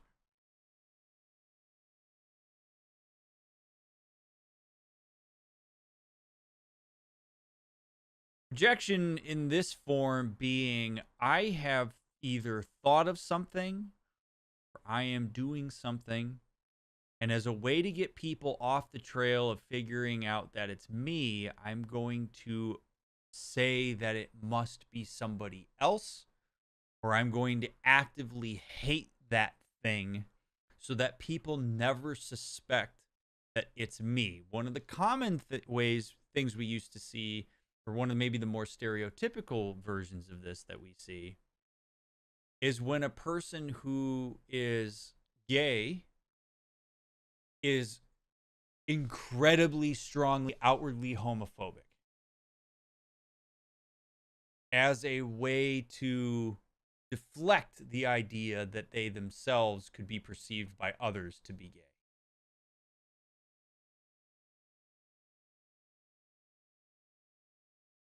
Another one is if a person thinks of doing something that is out of the norm of what would be considered in the group. One of the ways that a person sometimes shows their hand is by accusing other people of something that doesn't make sense.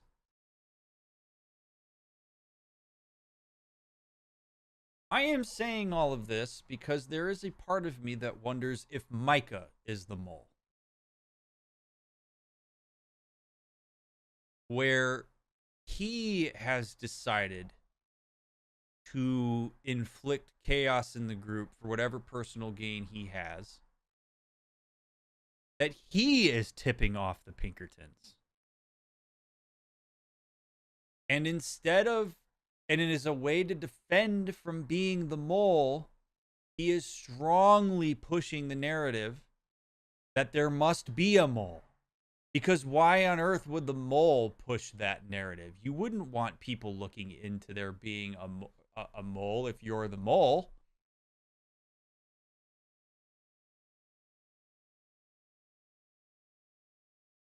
Again, if we go back to our conversation from part 28, who stands to benefit from the fracturing of the group? Micah.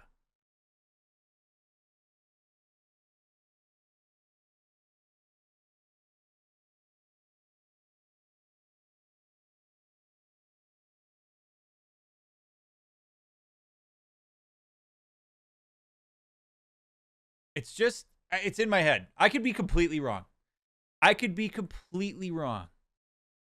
But like, for example, like if I said something like, trying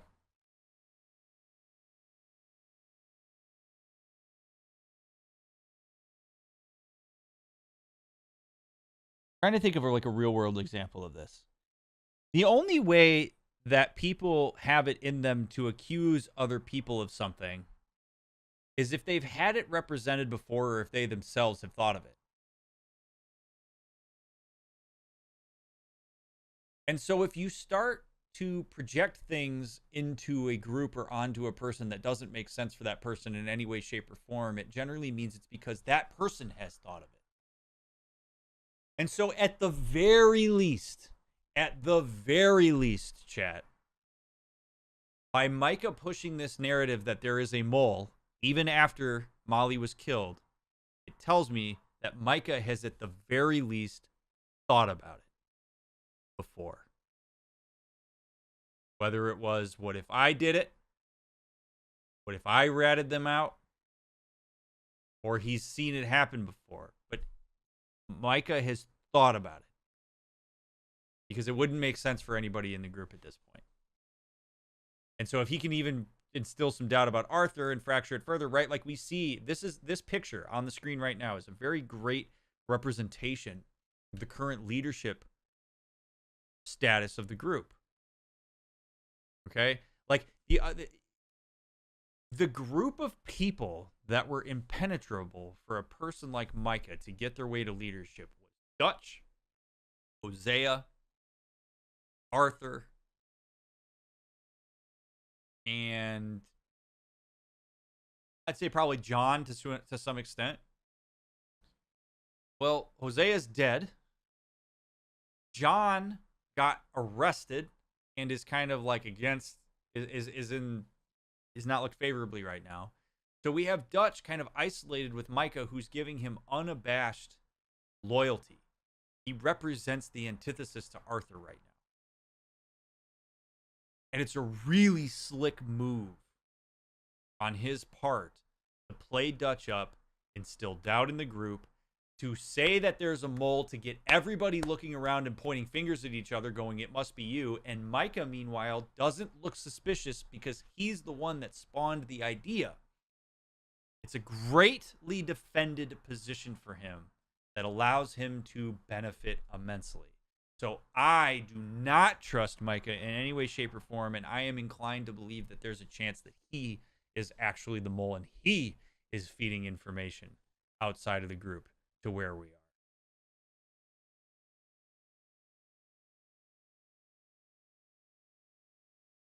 Just a thought. To him that needs to be said. Right? So in this moment now, Arthur looks and feels crazy. Move this along, Morgan. Gonna be here soon. If you are the rational person amongst a bunch of buffoons, you feel like an idiot. I feel like an idiot going along with them right now. Keep things moving. But we're not crazy. Hunting us since Valentine. Boundary time. That Hosea got killed. His sugar business is destroying the people of Guarma. This town, Arthur, it's his town. He bought it just to destroy these folks. Oh my God. His oil, his law. These are wrongs that you can't right, Dutch. We're wanted men. So why did you go for John against my wishes? I didn't want him hanged. Neither did I. We're gonna cut a deal, Arthur. What are you talking about? We want out, and Cornwall wants us to stop robbing him, and we all know his money is what's keeping the Pinkertons on our tail. He's America, Arthur. Oh my God. Oh my God. He won't let us go. This ain't making a lot of sense, Dutch. It will, son.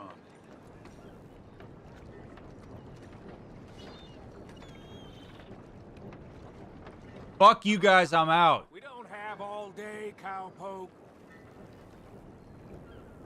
I want nothing to do with this. This is profoundly stupid. Profoundly stupid. Dutch has literally been now moved to the absolute extreme essence of what this is. He has identified Leviticus Cornwall as a symbol for America, which he has defined as what the group is not. And he represents a fully polarized, pigeonholed, pivoted, whatever P word you want to use word for the group against this. This has nothing to do with money. This has nothing to do with the group. Why in the world would Cornwall want to do anything with Dutch? This is Dutch totally overestimating his power and influence and position in the world. Dutch does not matter in relation to Cornwall. Now, we could have a whole conversation about how Cornwall's problematic because he's got a monopoly and all this shit, and that's a narrative for a different day. Dutch does not even fall remotely in the same category as this guy. Cornwall doesn't think about Dutch the way that he thinks he does. This is Dutch so heavily indulged in self-importance that he is assuming that the spotlight is on him when it isn't. And he's thinking that because the spotlight's on him, he has to do something to defend it. And that is not the case. If he could engage in the reality that Arthur is trying to bring to him, which is that, dude, we're small relative to him. He's not actually after us. Cornwall has no reason to really go after us in the way that he is. And if he really wanted to find us, he could.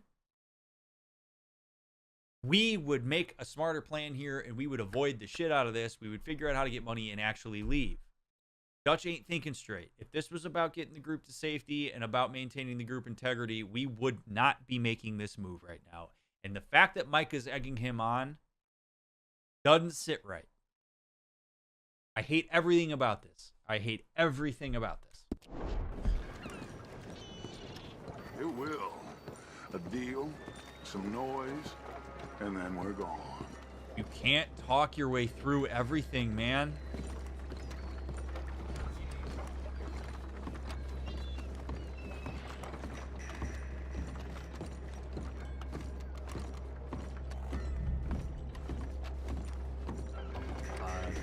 Cornwall's boat is due in soon. Let's get down here behind these crates.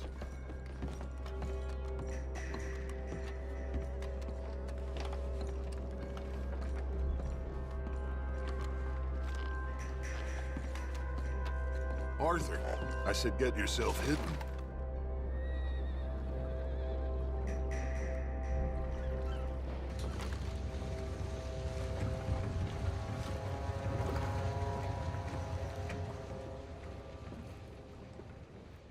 I want to thank you for your hospitality, Mr. Cornwall. This was a business meeting, Mr. Milton. We are not friends. I have spent a considerable fortune with your agency, and still nothing. This Vanderland robs me. Oh. All right, so he does think about us. I asked for the best. I paid for the best. We are very close, Mr. Cornwall. I know you've heard this before. Chance, sir, send a telegram to Goldberg in New York. Tell him I won't borrow it more than 3.2%. Sorry, no, I have heard it before. And get that army man to pay his portage charge. Yes, sir. We are doing all we can within the confines of the law. The law? I think we both know what you can do with your law. Find me Dutch Vanderland. Bring him here. And leave the laws to them as need them. Good day, sir. Come along, Mr. Ross. We have work to do. Mr. Didsbury. Mr. Cornwall. Now listen up, Didsbury. What's all this about strikes? I bought into this mine because of mismanagement, and I intend to make it a success no matter what the cost. It's the wages. Folk feel that you... Feel? Business doesn't give two figs about feelings, sir, not two figs. It's a nonsense that will bring a plague on both our houses, sir. Perhaps there is a plague on your house already, Mr. Cornwall. What do you want, sir? I'm not quite sure just yet. Your impudence will be your undoing, sir. I'm undone already. Even my best friend here, he thinks I'm crazy. And like this poor fellow you are talking to, my feelings are hurt. You robbed me, sir. And you robbed him. Funny world. You show a criminal's grasp of sophistry, sir. I did no such thing. You kill. I kill. You rob. I rob. Only difference I can see is I choose whom I kill and rob, and you destroy everything in your path. I've heard just about enough. I'll tell you what. You give me this ship, $10,000 and safe passage out you have here. no leverage. I'll let you live. You have no leverage, Dutch. I'll do no such thing. You sure? Good. I prefer it this way. You lost your man! Noise, Arthur! Noise! This is the end of the line! Oh, shit! Pinkertons! What the hell have you done? You are an idiot, Dutch. You are an idiot. Oh my god. You got what you wanted, buddy.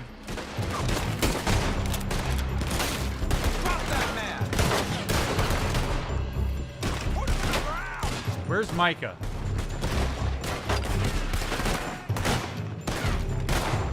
Where did Micah go? Come on! Mike is going after those papers. Let's find him and get out of here. So stupid.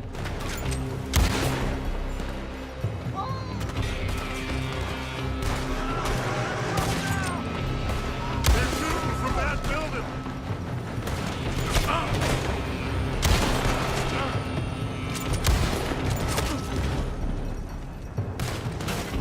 Look out, up there on the left.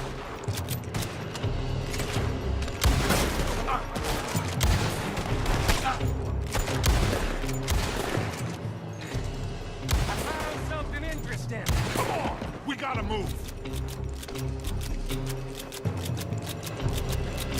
Come on, this way, up the stairs.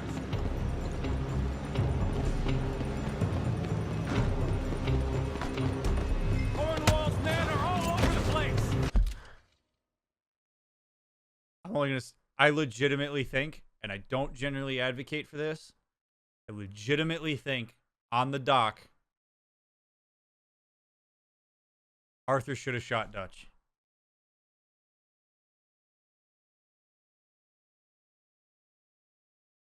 You could see that coming from a mile away. Arthur should have shot Dutch. That's about the only thing that would have protected the group at this point. Follow me and stay close. We had enough heat on us before. Now we're gonna be torched, Dutch. This is the only way. You'll see. Trust me. Trust you. You sure you got the lungs for this, Morgan? Shut the hell up. We got more up ahead. Clear us some space. You're slowing us down, Morgan. Come on. You said this wasn't a revenge mission. It wasn't. We got what we came for. No, we didn't. Finally putting that bastard Cornwall business for good. Did you put Dutch up to this? Me? I just follow orders, Morgan. Let's go. Let's go.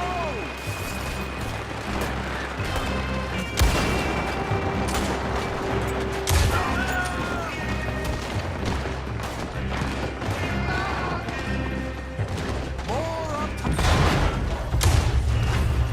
Here, gun them down, and let's get the hell out of this place.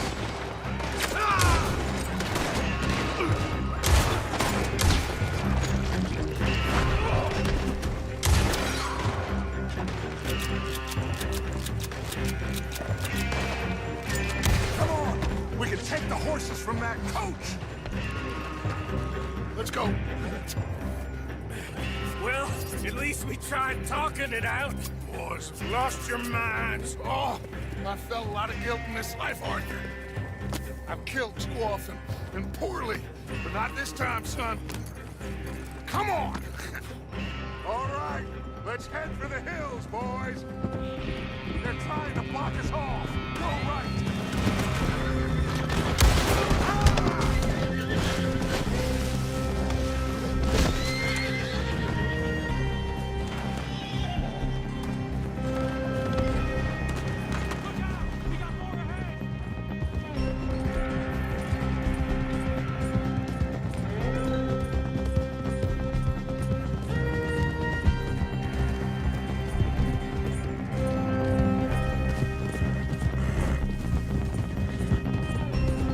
On the left, floor the bastard.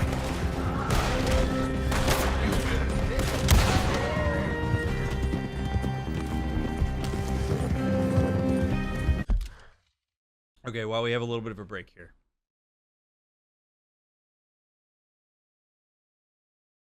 Here's the other thing, right? Like, if you actually listen to the conversation that was had at the dock, right? Like, if you really listen to it, right? Leviticus Cornwall didn't say, "Give me the Vanderlyn gang." Leviticus Cornwall said, "Give me Dutch Vanderlyn." So, if I was given the choice there, yes, I would have shot Dutch. Would have shot Dutch, and I would have said to Cornwall, "He's dead. He's yours. Took it in my hands. Whatever bounty you had for it, if you want to pay me, you can do it." And then I take the money, I take care of the group. Or I say to Leviticus Cornwall, "Look, man, we're part of a group that has lost their way. They're not trying to cause any harm. I want Dutch dead as much as you did. And I looked like he was going to kill you there, and he's been acting in bad faith for a long time. He's done. Now, can you help us get out of here so we can get out of your hair?" Honestly, that's what I would have done there. Because we have now killed a bunch of Pinkertons. Leviticus Cornwall is dead. Lord knows what's going to happen to a bunch of people's jobs by the fact that Leviticus Cornwall is dead. Like, we have just caused a ridiculous cascade of events and ruined a bunch of lives because we watched Dutch kill Cornwall.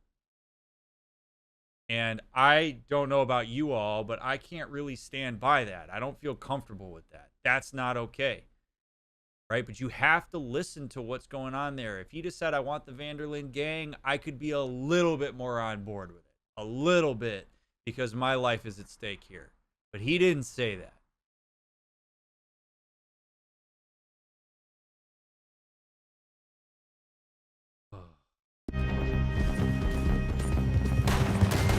They're trying to cut us off again. Totally, Victoria. I agree. I love it. Lose him through the river, he says.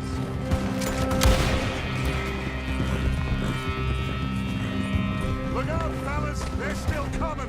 Shoot the bastards!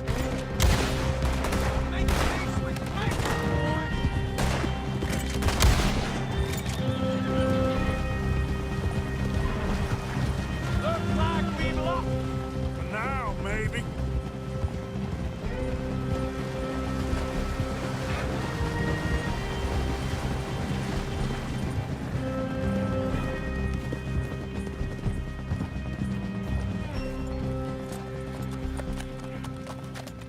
Whoa. We all okay? Interesting social call. Oh, don't play dumb and superior at the same time, Morgan. We all knew, sooner or later, Cornwall had to go. Let me see them papers. It's more attention we don't need. Feels like the whole world's closing in on us. Dutch, it won't be long before they find where we're hiding out now. Especially as we ain't exactly hiding out. We just need a distraction. Buy us some time.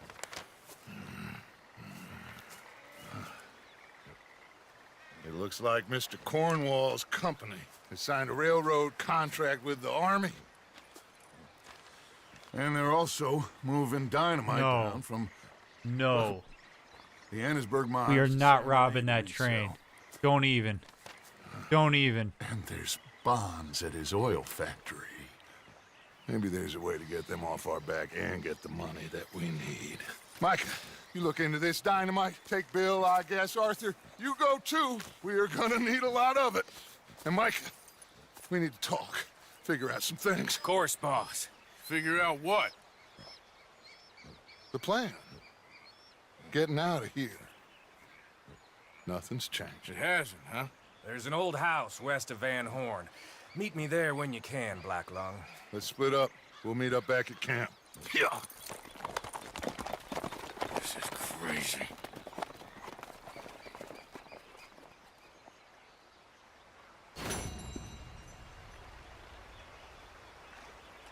That had real how to deal with Arthur vibes. Okay, so first of all, Dutch says, come on, Micah. So there's absolutely a dyadic hierarchy there against Arthur. He doesn't share with Arthur what's going on. They're absolutely trying to figure out how to get Arthur out of here because Arthur's a threat. He is nothing but a threat at this point. Oh my God. This is, holy shit, man. Reverend Swanson has a mission for me? Oh God.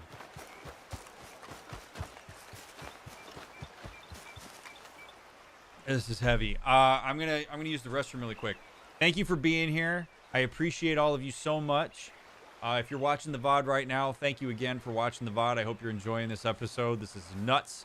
And those of you that are here with me live, thank you for being here live. I'll be back in like 30 seconds or so. I'm just gonna go pee really quick, but use this as an opportunity. If you like this episode, hit the thumbs up. Follow me on social media and all that fun stuff. I love you all. Be right back.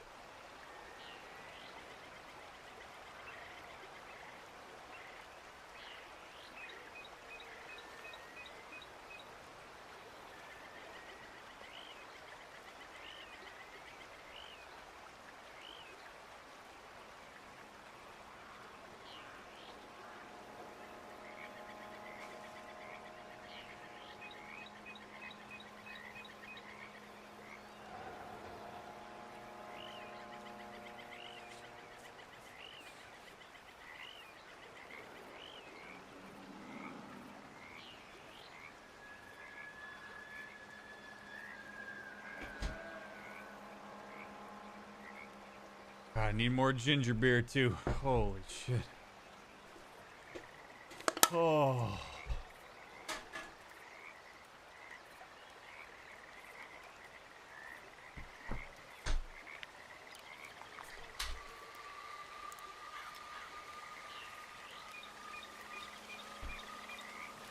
All right, see what the Reverend's got for us.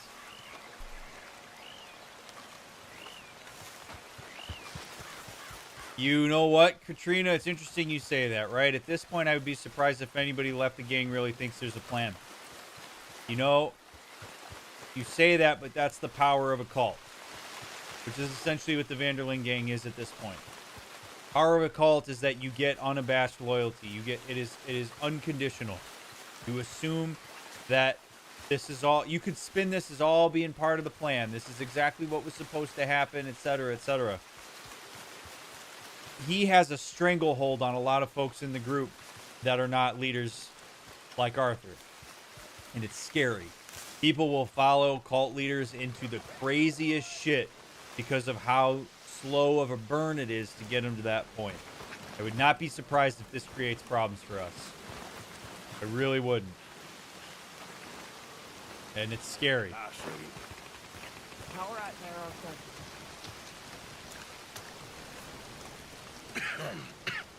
Reverend? You okay, Mr. Morgan? I don't know, Reverend.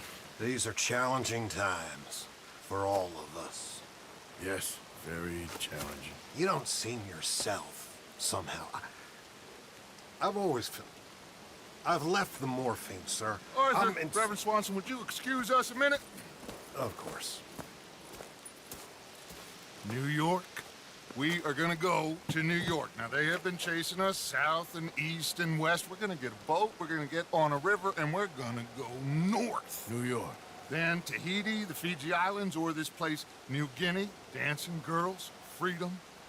But first, we have to make a whole lot of smoke, a whole lot of commotion.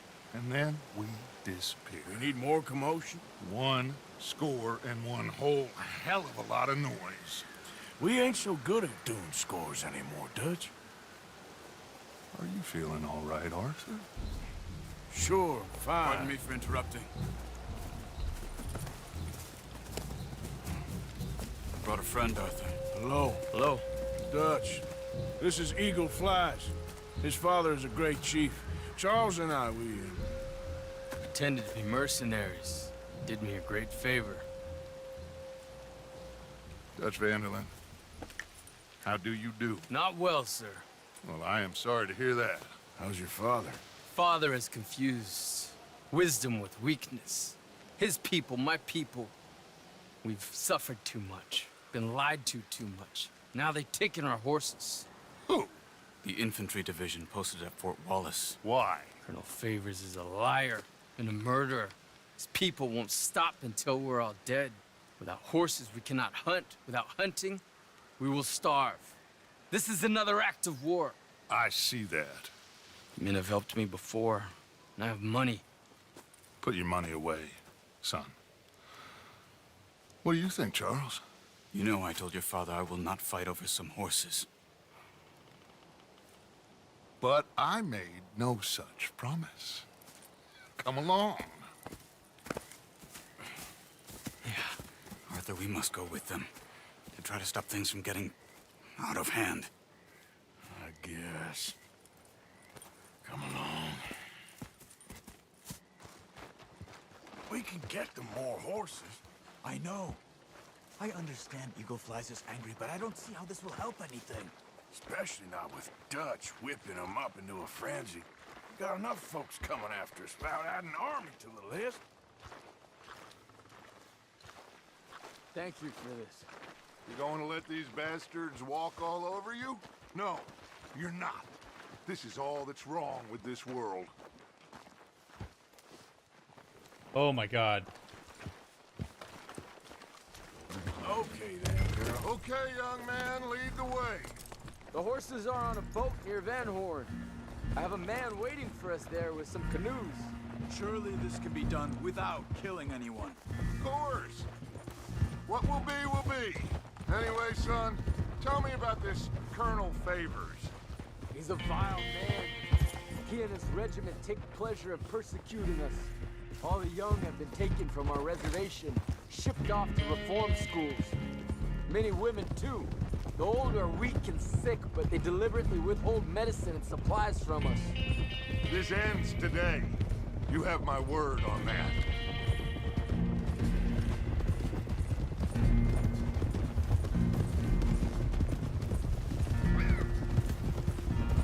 I was really hoping we were going to do something for the Reverend. Why are you getting involved in this, Dutch? You know My thoughts exactly. Shoot fellers as need shooting. We save fellers as need saving. Feed them as need feeding. Not this again. It's been quite a while since we helped anyone but ourselves, and even you know that. I told you.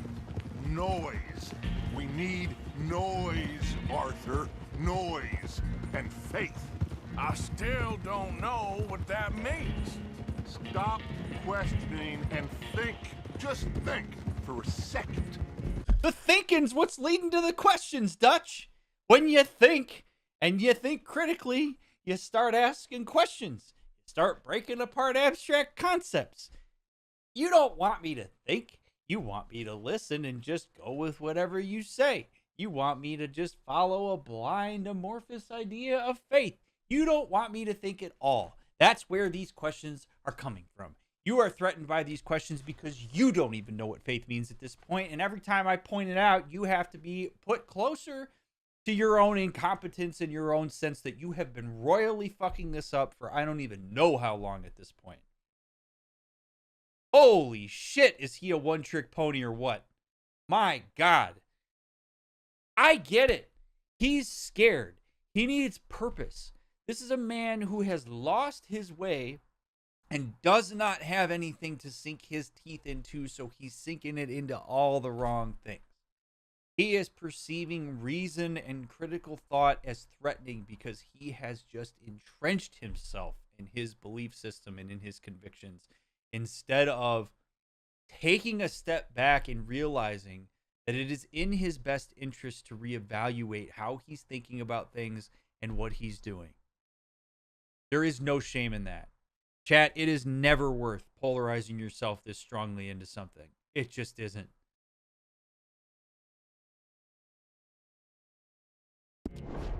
The Pinkertons have had time to reinforce. The civilized world is closing on us. Who knows what else Molly told them? We need to move towards a conclusion now. Sure, but what's this got to do with any of that?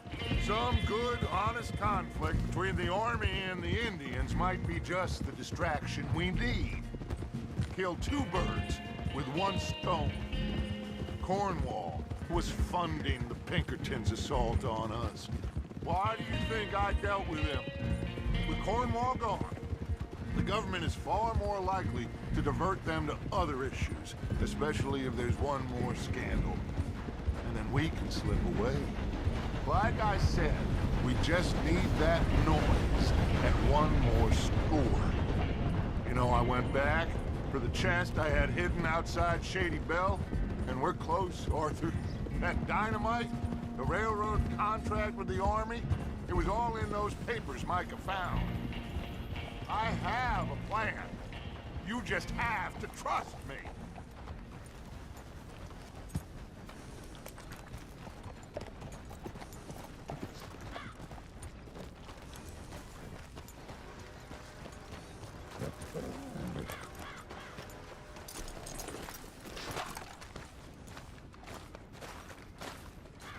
There's Peta. These men, like I said, they'll help us. I got the canoes. The boat is still moored in the channel. Good. Let's wait until nightfall.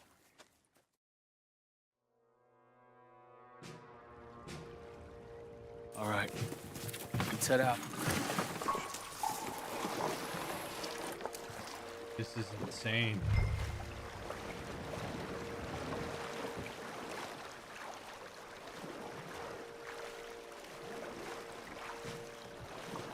We need to get that boat ashore. I think the best plan is to paddle up there silently, board her. And when we got control, we'll deal with that anchor, float away. We'll be ashore before anybody even knows what happened.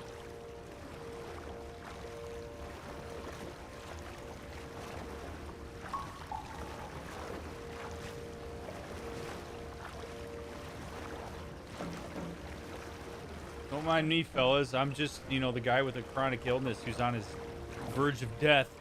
I'll go ahead and row us over here. Don't get too sweaty in that pretty red vest of yours, Dutch. You could at least offer.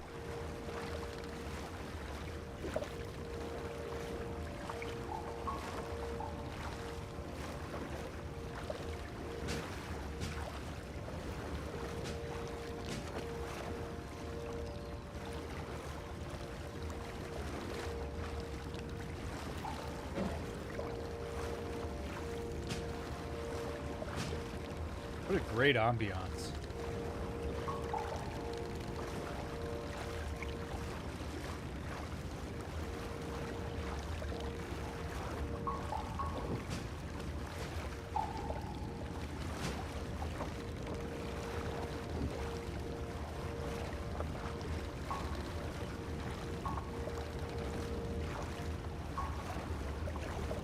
Good luck.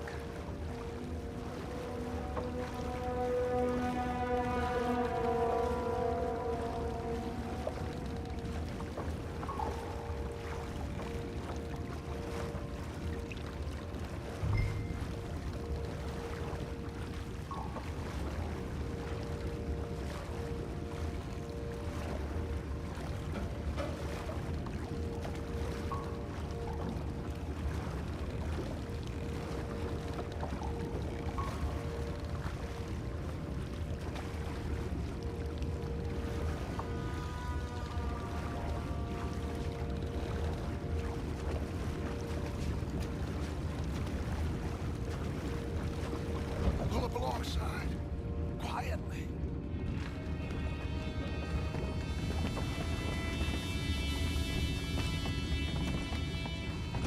Nobody hears us get on. Okie dokie. Try not to kill anyone, Arthur. Okay.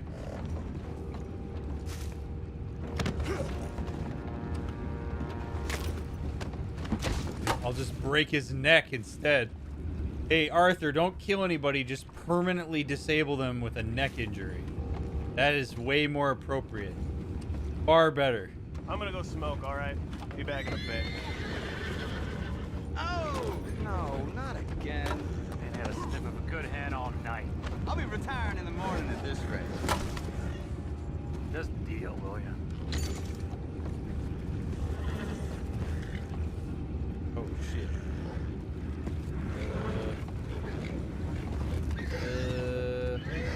What the hell? Shep, we got a problem here. I found a body! We have attackers on board! Take it back, what's up? Blast the hell out you.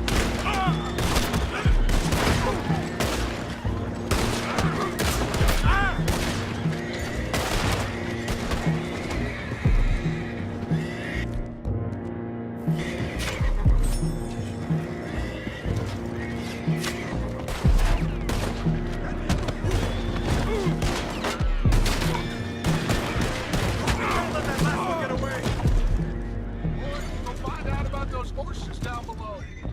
Arthur, deal with that anchor. You think I have the first idea how this anchor works? Just blow it up then. Hurry.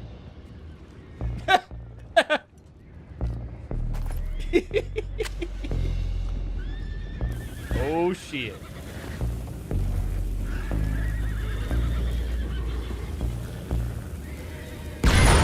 Woo! You think I got the first idea? Seem to be going pretty fast, Dutch. I'm trying. We're headed to those rocks. Hold on!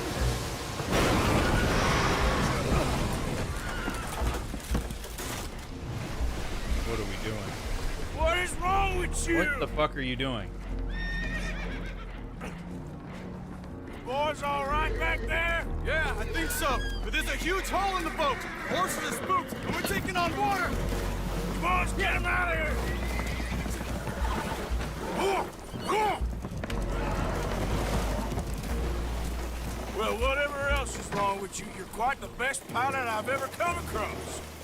The horses are confused. We need to round them up. I'll get these 4, Arthur. Can you go after the others? Okay. Yeah, sure. Let me just get all 3 horses that are swimming right now. Oh my God. What are we doing? Yeah, just let me hop on.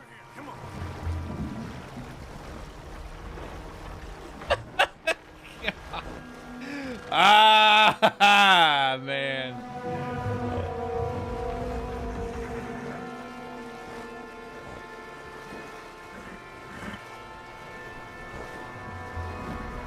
I'll try not to, Brian. I'll try not to punch him. You know how this goes.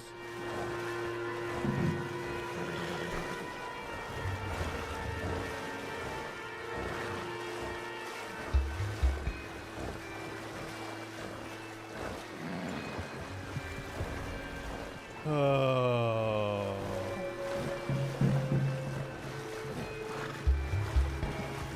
Lord, if you're up there. Yep.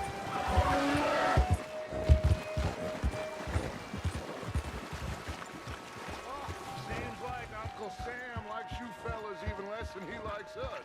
So it goes. Father doesn't want to fight again. Well, he is a wise man, but you know, I think that I agree with you. Will one of you help me return the horses to my men? Well, Arthur needs to rest. I will. I like you, son. And after the horses, are we gonna wait for the army to come and wreak its revenge? I hope not. Of course we ain't. Now let's go check out that fort of theirs. Is this a good idea? This is the only idea, and it is one that will suit both of our purposes. Fighting the army ain't wise. Stop worrying. Oh, and Sadie told me about Combe. Meet us at Doyle's Tavern in Saint Denis when you can. Shall we go, son? Certainly. We'll start some light reconnaissance out at Fort Wallace, and when Combs dealt with, you come meet us there. We'll set up a good spot for you. I don't know, Dutch. Yeah, well, I do. This is exactly the distraction that we need. Your father said that fighting was an impossible gamble. There's no winning for you in this. Father need not know anything. He'd rather live in ignorance. Come along, Your gentlemen. father would rather you did not do anything so foolish. I said I would stop this from happening.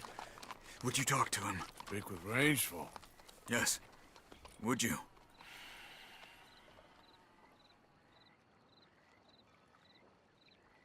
Oh my God. Holy shit. Sure. I'll speak with him. You head on back to camp, check on the others. Dutch's behavior. I understand. Thank you, Arthur.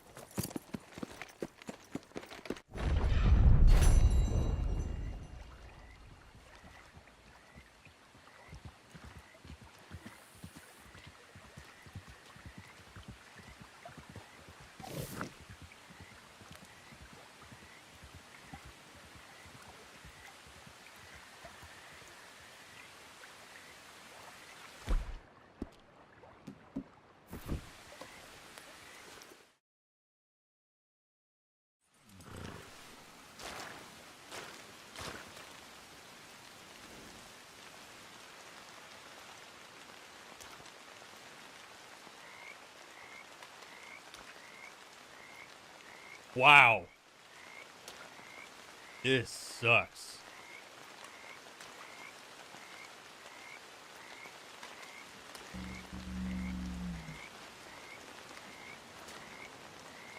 Part 30 is going to be a doozy. You've been watching this VOD, whether it's soon from when this stream happened or whether you are years in the future from when this happened. Thank you for being here. Drop a comment. Love reading them. Don't respond to all of them, but I do read them. Thank you for making the effort to come out. If you happen to support the stream by buying some merch or becoming a member or sending a tip my way, thank you very much for your support. I appreciate it. I hope that my analysis has added some extra to this game for you. Part 30 is going to be wild, and I can't wait to see you there. Turn on notifications. Pop in sometime while I'm live at 9:30. Thank you very, very much.